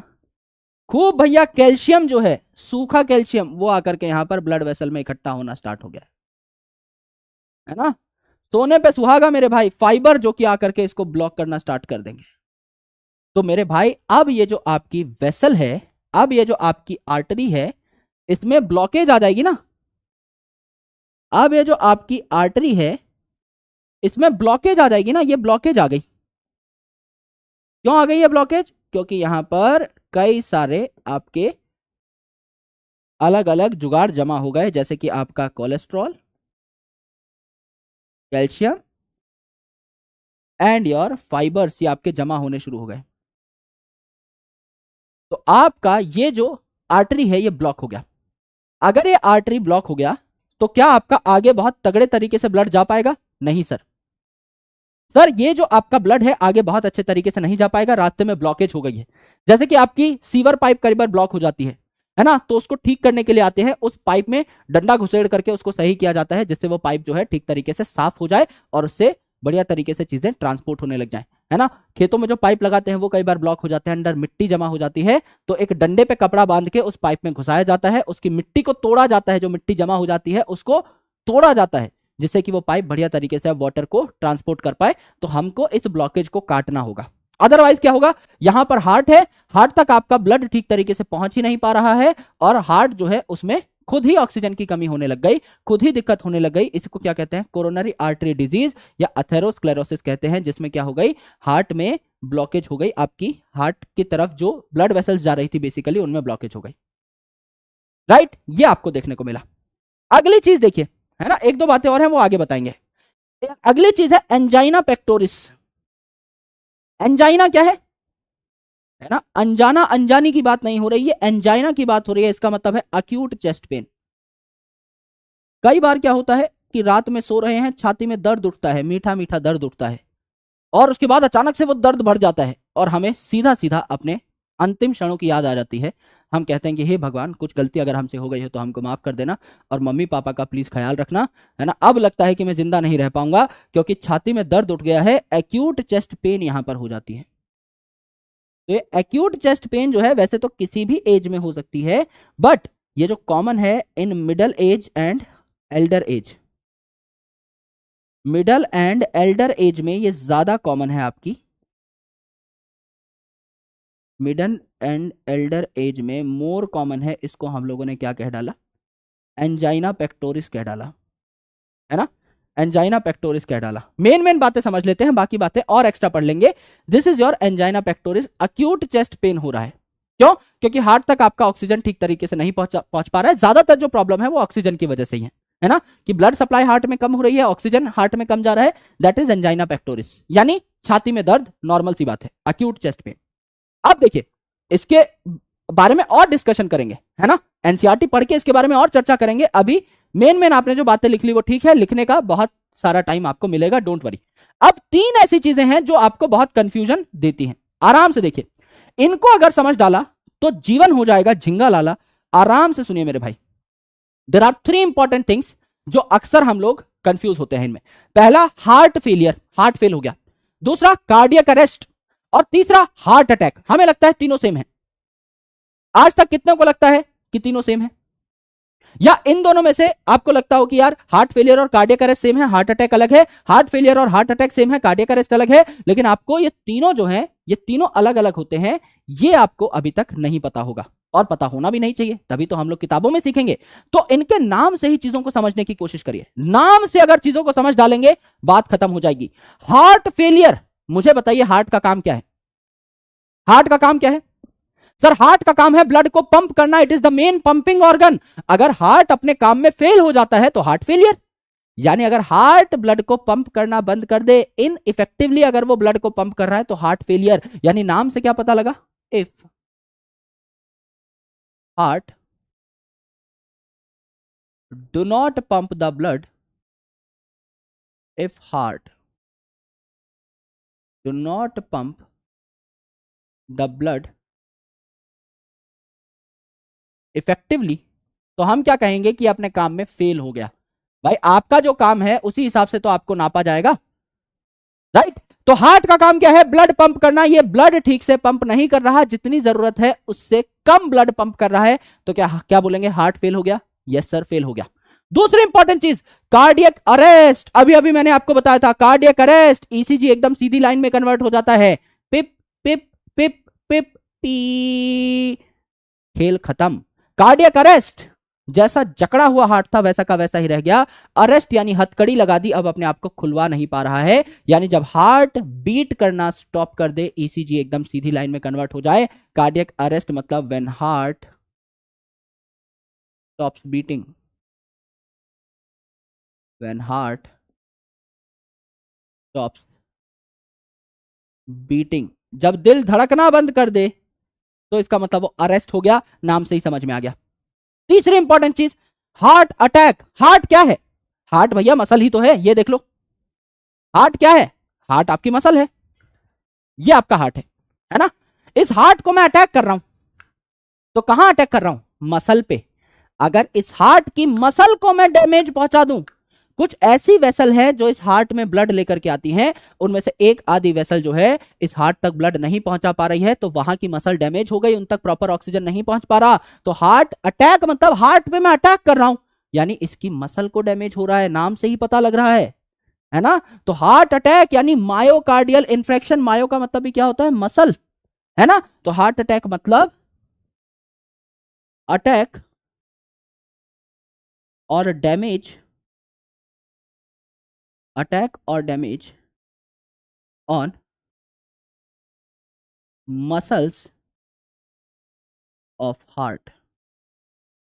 अटैक और damage on muscles of heart. समझ लीजिए आपका दिल है, यह आपका हृदय है, यह आपका दिल है। इस दिल में खूब सारी वेसल्स आ रही हैं, ताजा ताजा खून लेकर के, और यहां पर इस हार्ट को दे रही हैं। यहां पर आपका ताजा खून पहुंच रहा है, यहां पर आपका ताजा खून पहुंच रहा है, यहां पर आपका ताजा खून पहुंच रहा है, यहां पर आपका ताजा खून पहुंच रहा है। इनमें से समझ लीजिए एक जो है ये आपकी काम करना बंद कर दे, ये खून नहीं पहुंचा पा रही है। अब एक जो आपकी ब्लड वेसल है ये आपकी हो गई डैमेज। ये क्या है? आपका हार्ट है। ये जो आपकी है ये आपकी डैमेज्ड ब्लड वेसल है। तो ये डैमेज्ड ब्लड वेसल है, तो भैया ये ठीक तरीके से आपके हार्ट तक ऑक्सीजन और न्यूट्रिएंट्स नहीं पहुंचा पा रही है। तो ये जो इलाका है जहां ये खराब ब्लड वेसल आ रही है, यहां की मसल्स डैमेज हो जाएंगी, यहां की मसल्स डैमेज हो जाएंगी। तो हार्ट की मसल डैमेज हो गई, यानी हार्ट की मसल पे हो गया अटैक, तो क्या इसको कहेंगे? Heart attack. फटैक से याद हो गया है तो बता दीजिए भाई। तीन चीजें हैं और तीनों नाम से ही तोड़ के बता दी, खेल ही खत्म। जब नाम ही दिमाग में है, नाम तो सवाल में दिया ही रहेगा, क्वेश्चन में दिया ही रहेगा, उसको अगर समझ लो तो खेल खत्म भाई। अगर आप बात करें हार्ट फेलियर की, हार्ट का काम क्या है? धड़कना। हार्ट का एक ही काम है, धड़कना। मैं तुमसे मोहब्बत करती हूं, मेरा दिल तुम्हारे लिए धड़कता है, तुम्हारे लिए नहीं धड़कता, खुद ही धड़कता है, अपने आप धड़कता है, जिसकी बॉडी में है उसके लिए धड़कता है। प्यार से इसका कोई लेना देना नहीं है मेरे दोस्त। डोंट मिसकंसेप्चुलाइज, बिकॉज हार्ट का काम क्या है? सिर्फ और सिर्फ ब्लड को पंप करना। प्यार, मोहब्बत, इश्क, इन सबसे हार्ट का कोई लेना देना नहीं है। तो हार्ट फेलियर का मतलब हार्ट अपने मेन काम में, दैट इज ब्लड पंपिंग के काम में फेल हो गया, तो हार्ट फेलियर। कार्डियक अरेस्ट, दिल धड़क रहा था, अरेस्ट ही हो गया और नहीं धड़क पा रहा है, बीट नहीं कर पा रहा है। When it stops beating, it is cardiac arrest. Third important thing, heart attack. Heart की जो मसल्स हैं इस पे अटैक हो रहा है। हार्ट किसका बना है? मसल का ही तो बना है, कार्डियक मसल का बना है। तो जब हार्ट पे अटैक कर दिया तो इसकी मसल अफेक्ट होंगी, यानी कोई ऐसी ब्लड वेसल है जो इस हार्ट को ठीक तरीके से ऑक्सीजन नहीं दे पा रही है, उतना इलाका आपका हार्ट का जो है खराब होना स्टार्ट हो जाएगा, उतनी मसल को ऑक्सीजन नहीं मिलेगा। दिस इज आपका हार्ट पे अटैक। बात समझ में आई? यस और नो फटाफट बताइए। क्या ये तीनों के तीनों शब्द क्लियर हैं? सपने में भी अगर कोई सवाल पूछ ले तो क्या तीनों की धज्जियां उड़ा दोगे? यस और नो फटाफट बताइए, है ना? Sir what is bypass surgery? Bypass का मतलब क्या होता है भाई? यहां से यहां जाना है, यह सड़क टूट गई तो बाईपास ले लेंगे। यानी कोई आपकी ब्लड वेसल है जो ब्लॉक हो गई, तो आपकी बॉडी की कोई दूसरी ब्लड वेसल जो कि थोड़ी अनइंपॉर्टेंट है उसको लेकर के यहां लगा देंगे, दो पार्ट्स को जोड़ देंगे। This is called as bypass. Bypass मतलब सीधा नहीं गए, एक बाईपास बना दिया, एक ऑल्टरनेटिव रूट बना दिया, that is called as bypass surgery. पर आपको इतना डिटेल में नहीं पढ़ना है, फिर भी आपने पूछा तो मैंने बता दिया। करेक्ट, चलो भाई शानदार। सबसे पहले तो ये तीनों टर्म्स ही देख डालते हैं, पढ़ डालते हैं, आराम से देखिए भाई। आपका जो हार्ट फेलियर है, हार्ट फेलियर मतलब हार्ट अपने काम में फेल हो गया है, जो की है pumping of blood, when it is not pumping blood effectively to meet the body requirements, तो क्या हार्ट फेल हो गया? बिल्कुल। इसे कंजेस्टिव हार्ट फेलियर भी कहा जाता है। कंजेस्टिव हार्ट फेलियर मतलब, कंजेस्टिव हार्ट फेलियर मतलब इसका मेन जो सिम्टम है वो है लंग्स कंजेशन, यानी सांस आपको बहुत जोर जोर से लेनी पड़ती है, दम लगाना पड़ता है, सांस आने में दिक्कत होती है, क्योंकि हार्ट फेलियर हो चुका है, यानी हार्ट ठीक से ब्लड को पंप नहीं कर रहा है पूरी बॉडी में, तो ऑक्सीजन की कमी हो जाएगी बॉडी में। जब हार्ट धड़कता है तभी तो पूरी बॉडी में ऑक्सीजन जाता है। अब हार्ट ही फेल हो रहा है अपनी एक्टिविटी में, तो पूरी बॉडी में ऑक्सीजन नहीं जा पा रहे, तो आपको जोर जोर से सांस लेनी पड़ रही है, तो इसे कंजेस्टिव हार्ट फेलियर भी कहा जाता है। कंजेशन ऑफ लंग्स इसका मेन सिम्टम है, राइट। दूसरा देखिए, heart failure is not same as cardiac arrest. Cardiac arrest मतलब जब हार्ट धड़कना ही बंद कर दे, अरेस्ट हो जाए एक ही पोजीशन पे।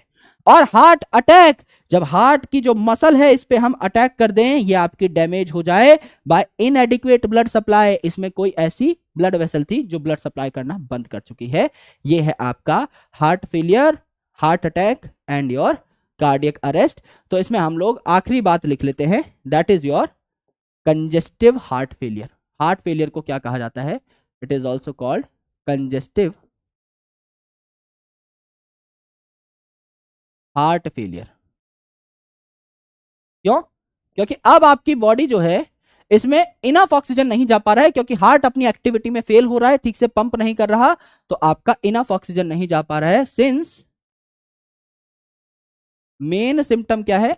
अगर आपकी बॉडी में इनफ ऑक्सीजन नहीं जा रहा तो आप चाहोगे कि आप वातावरण से ज्यादा ऑक्सीजन लेने की कोशिश करें, तो मेन सिम्टम क्या है आपका?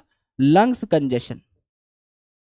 लंग्स पे लोड पड़ेगा, ज्यादा भारी भारी सांसें खींच खींच के ऐसे ऐसे लेनी पड़ेगी, है ना, लंग्स कंजेशन हो जाएंगे। ये वाली बात आपकी डन है, इसको साथ साथ लिख लीजिए।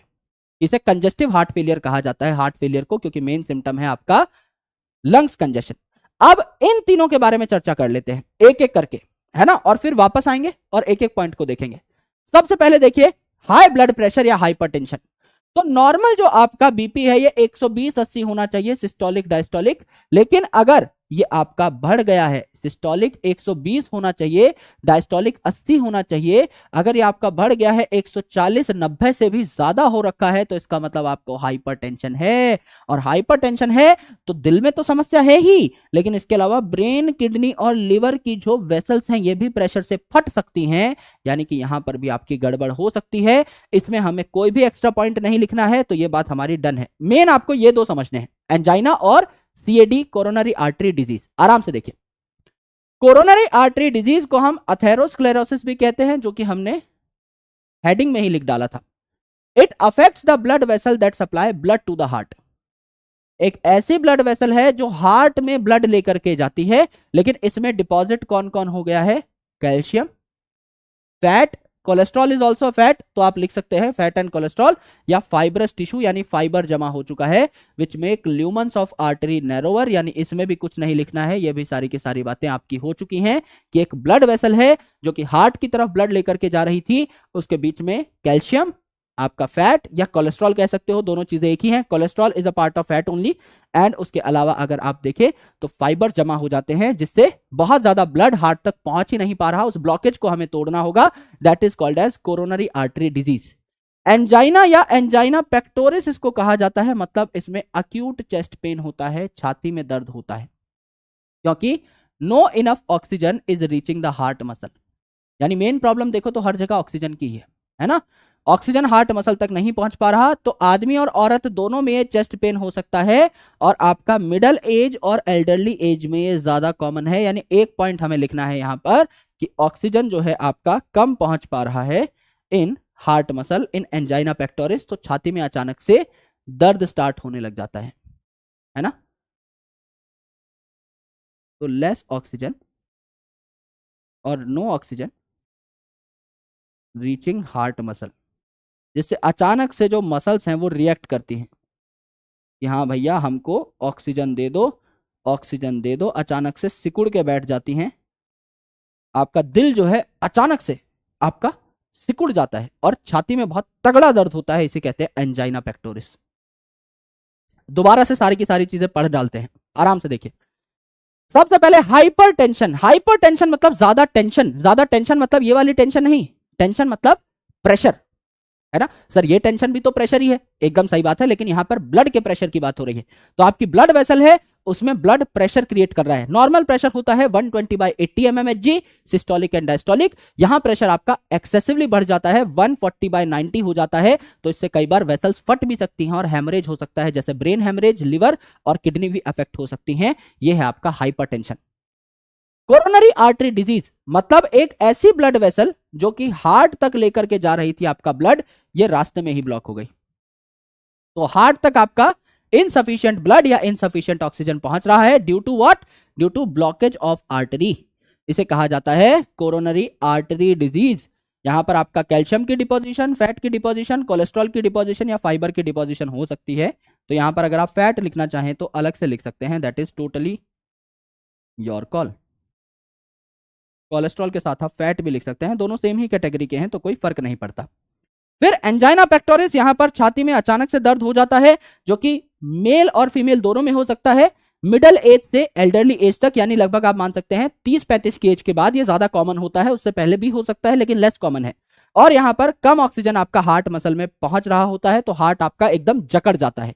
हार्ट फेलियर यानी हार्ट अपने काम को करने में फेल हो जाता है, यानी प्रॉपर बीटिंग नहीं कर पा रहा है, प्रॉपर आपका ब्लड पंप नहीं कर पा रहा है। अगर एकदम ही बीट करना स्टॉप कर दे यानी इसकी एक्टिविटी अरेस्ट हो गई है, तो इसे कार्डियक अरेस्ट कहेंगे। और हार्ट अटैक मतलब मसल पे आपका अटैक हो रहा है, मायो पे आपका अटैक हो रहा है, यानी इसे मायोकार्डियल इन्फार्क्शन भी कहेंगे। कोई ऐसी वेसल है जो हार्ट में ब्लड लेकर के आती थी, यह आपकी क्या हो चुकी है? ठीक से काम नहीं कर रही है। तो हार्ट के जिस पार्ट को ये ऑक्सीजन प्रदान कर रही थी, वो पार्ट आपका क्या हो जाएगा? बढ़िया तरीके से काम करना बंद कर देगा। ये आपकी पूरी की पूरी डिस्कशन है, ये आपका चैप्टर हो गया। यहां तक की बातें क्लियर है तो एक बार तारा रारा इन द चैट सेक्शन प्लीज झटपट बता डालिए, फटफट बता डालिए कि आपको ये सारी चीजें समझ में आई या नहीं। कई बार चेस्ट में पेन सर्दी की वजह से भी हो जाता है, ड्यू टू डिफरेंट रीजंस हो जाता है, वो एंजाइना नहीं है। तो आप टेंशन मत लीजिए, इतनी आसानी से भगवान जो है हमको नहीं उठाएगा, right? Why cardiac arrest happen, सोच के देखो कैसे होता होगा, तुक्का लगाओ। वाई कार्डियक अरेस्ट हैपन, जब भी किसी प्रॉब्लम के बारे में सोचो ना, तो उस प्रॉब्लम के रूट कॉज पे जाओ। कार्डियक अरेस्ट मतलब हार्ट बीट करना बंद कर दिया है, लेकिन हार्ट बीट करता क्यों है? क्योंकि नोडल टिश्यूज एक्शन जनरेट करते हैं, आपका साइनोएट्रियल नोड, एवी नोड। तो अगर साइनोएट्रियल नोड और एवी नोड ठीक तरीके से काम करना बंद कर दें, तो आपका हार्ट भी बीट करना बंद कर देगा, क्योंकि वही तो बीट करवाते हैं हार्ट को। तो अगर आप लिखना चाहें तो लिख सकते हैं, बहुत अच्छा पॉइंट बन गया आपका नोट्स में। अगर आप प्रॉब्लम के बारे में सोचें तो आपको सोल्यूशन खुद ब खुद मिल जाएगा, यही तो बात है मेरे भाई। Cardiac arrest when heart stops beating, तो आपके हार्ट को बीट करवाता कौन है? यानी defect in nodal tissues, AV node और ऐसे नोड ही तो ये काम करते हैं। तो ये नोडल टिश्यू अगर आपके डिफेक्टेड हो जाए, काम करना बंद कर दें, तो हार्ट के बीटिंग के लिए सिग्नल ही जनरेट नहीं कर पाएंगे और आपकी दिक्कत यहां पर शुरू हो जाएगी। This is called as cardiac arrest, right? Simple सी बात है। चलिए एक दो क्वेश्चन है, सॉल्व कर लेते हैं फटाफट और फिर हम आगे बढ़ते हैं जीवन में। आओ मेरे भाई, manifestation of increase in blood pressure of a person is called. Manifestation मतलब कोई चेक कराने गया, उसको ब्लड प्रेशर हाई मिला, तो मेरे भाई उस बीमारी को क्या कहेंगे? हाई बीपी को प्यार से क्या कहते हैं? फटाफट बताइए। जितना पढ़ा है सिर्फ उतनी ही बात करनी है, उससे ज्यादा नहीं। सर हार्ट फेल क्यों होता है? आप खुद बताइए, हार्ट फेल क्यों होगा? हार्ट फेल क्यों होता है? वो पंप करना बंद कर देता है, यानी कि उसकी मसल्स जो हैं ये कहीं ना कहीं आपकी दिक्कत करने लगी हैं, दिक्कत उनमें होने लगी है, राइट? तो प्रॉपरली वो ब्लड को पंप नहीं कर सकता, यानी कॉन्ट्रैक्शन जो है ये आपकी कम हो चुकी है, यानी एट्रियल इन्फ्लेमेशन या वेंट्रिकल इन्फ्लेमेशन हो चुकी है। वो पहले जितना कॉन्ट्रैक्ट कर पा रहे थे फ्लेक्सिबली, उतना नहीं कर पा रहे, धीरे धीरे कर रहे हैं, यानी यहां पर इन्फ्लेमेशन ऑफ एट्रिया या वेंट्रिकल हो चुकी है, यानी हार्ट की मसल्स में दिक्कत है, सूजन आ चुकी है, राइट? मैनिफेस्टेशन क्या बोलेंगे? हाई ब्लड प्रेशर यानी हाइपरटेंशन। हाई का मतलब हाइपर और ब्लड प्रेशर, प्रेशर का मतलब टेंशन, तो बात ही खत्म। Hypertension is the right answer. 96% बच्चों ने फोड़ दिया है, क्या बात है भाई। अगला देखिए, hardening of arteries due to deposition of cholesterol. Cholesterol deposit हो चुका है, फैट डिपॉजिट हो चुका है, फाइबर डिपॉजिट हो चुके हैं, कैल्शियम डिपॉजिट हो चुका है। एक ब्लड वेसल में, खासकर आर्टरी में, अगर ये सारी चीजें आपकी भर चुकी हैं, वो हार्ड हो चुकी है, तो इस बीमारी को क्या कहेंगे, फटाफट बता डालिए। Thrombosis, rhinitis, stenosis, atherosclerosis. भाई डिस्कशन ही एक की हुई है, तो अगर बाकी मार्क कर दिए तो इसका मतलब वैसे ही जीवन में बहुत ज्यादा कबाड़ा है ना। मुझे आज कहीं पर निकलना भी है एक बहुत इंपॉर्टेंट काम के लिए, और 8 बजने वाले हैं, 5 मिनट हैं, तो फटाफट क्वेश्चन को सॉल्व कर डालिए, जिससे कि हम लोग इस चैप्टर को रैप अप कर सके और फिर आगे बढ़ सकें, बढ़िया तरीके से चीजों को सॉल्व कर सकें। बहुत बेसिक लेवल की चीजें हैं, एनसीईआरटी से बाहर आपका आता नहीं है वैसे एग्जाम में, लेकिन फिर भी हम लोगों ने काफी डिटेल में इस चैप्टर को देखा है, which is a good thing. तो भाई हमने पढ़ा है सिर्फ अथेरोस्क्लेरोसिस, है ना। आपका हार्ट तक ब्लड ले जाने वाली जो आर्टरी है, इसमें ब्लॉकेज हो जाती है, जिसको अथेरोस्क्लेरोसिस कहा जाता है या कोरोनरी आर्टरी डिजीज कहा जाता है। तो बी फॉर भूरा Bachchan is the right answer. 94% बच्चों ने 4 डाला है। When the heart muscle is suddenly damaged due to inadequate blood supply, muscle damage हो चुकी है तो इसे क्या बोलेंगे, cardiac failure, heart arrest, CAD या फिर हार्ट अटैक। भाई अब इससे आसान मैं नहीं बता सकता था, 3 चीजों में कंफ्यूजन थी, तीनों चीजों को आप नाम से ही तोड़ फोड़ सकते हो। सर अगर बीपी लो हो जाएगा तो क्या होगा, बीपी लो होना भी एक प्रॉब्लम है मेरे दोस्त, है ना। आपके बॉडी में ब्लड ठीक तरीके से पहुंच नहीं पाएगा। ब्लड प्रेशर ज्यादा होता है तो ब्लड बढ़िया तरीके से सर्कुलेट करता है, तो नॉर्मल ब्लड प्रेशर होना चाहिए। इतनी भी तेजी से ब्लड सर्कुलेट ना करे कि ब्लड वेसल डैमेज हो जाए, और इतनी भी स्लोली आपका सर्कुलेट ना करे कि बॉडी में ऑक्सीजन पहुंच ही नहीं रहा, ऐसे भूत बन के घूम रहे हो, है ना, कि हाँ भैया एनर्जी ही नहीं है। हर सेल को ऑक्सीजन चाहिए और सही टाइम पर चाहिए। तो बीपी अगर लो होगा उस टाइम पर भी आप बहुत लो फील करेंगे, क्योंकि आपके सेल्स में ऑक्सीजन टाइमली नहीं पहुंच पा रही है जितनी रिक्वायरमेंट है ना। तो ऐसे चक्कर वक्कर आ जाएंगे, गिर जाओगे घूम घुमा करके। तो when the heart muscle is suddenly damage, muscle को अगर अटैक कर दिया है तो क्या हो जाएगा, हार्ट अटैक हो जाएगा। भाई अभी बताया था कोरोनरी आर्टरी डिजीज, तो क्या था, आपकी आर्टरी जो है इसमें ब्लॉकेज हो जाए, कैल्शियम, कोलेस्ट्रॉल, ये सारी चीजें जमा हो जाए। हार्ट फेलियर, हार्ट अपने काम में फेल हो जाए, पंपिंग ठीक से ना कर पाए तो heart failure. Cardiac arrest, beat ही करना बंद कर दे तो कार्डियक अरेस्ट। और मसल पे अगर अटैक हो जाए तो हार्ट अटैक। तो मसल सडनली डैमेज हो जाए अटैक के कारण तो हार्ट अटैक कहते हैं। ए फॉर अपना बच्चन इज द राइट आंसर। 85% बच्चों ने 4 डाला है। This was our last question. तो आपके Yashvardhan, Albar, Misbah, Roohan, Vivaan, Adarsh, Bushra, Roshni, Atikur and Rajlakshmi are at top ranks. बहुत बहुत बधाई। और बाकी सभी बच्चों ने भी तोड़ फोड़ दिया है इस पर्टिकुलर चैप्टर को, बहुत अच्छी बात है। एक्टिव रिकॉल हम लोग साथ साथ लेना स्टार्ट कर ही चुके हैं। एक्टिव रिकॉल साथ साथ होता रहता है। ये आपके मॉड्यूल के कुछ क्वेश्चन हैं जो आपको करने हैं। कोई भी डाउट आए तो नीचे आप पोस्ट कर सकते हैं साथ साथ।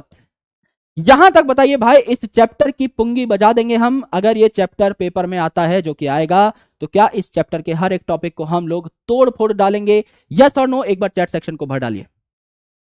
तारा रारा या फिर लाल कलर के दिलों की बारिश कर दीजिए एक बार, जिससे कि मुझे एक आइडिया लग जाए कि हाँ भाई हम लोग तैयार हैं। कोई भी क्वेश्चन कैसा भी घुमा फिरा कर हमसे पूछा जाए तो उस क्वेश्चन की धज्जियां हम लोग आराम से प्यार से उड़ा सके within seconds. This should be our motto. Yes और नो? यस।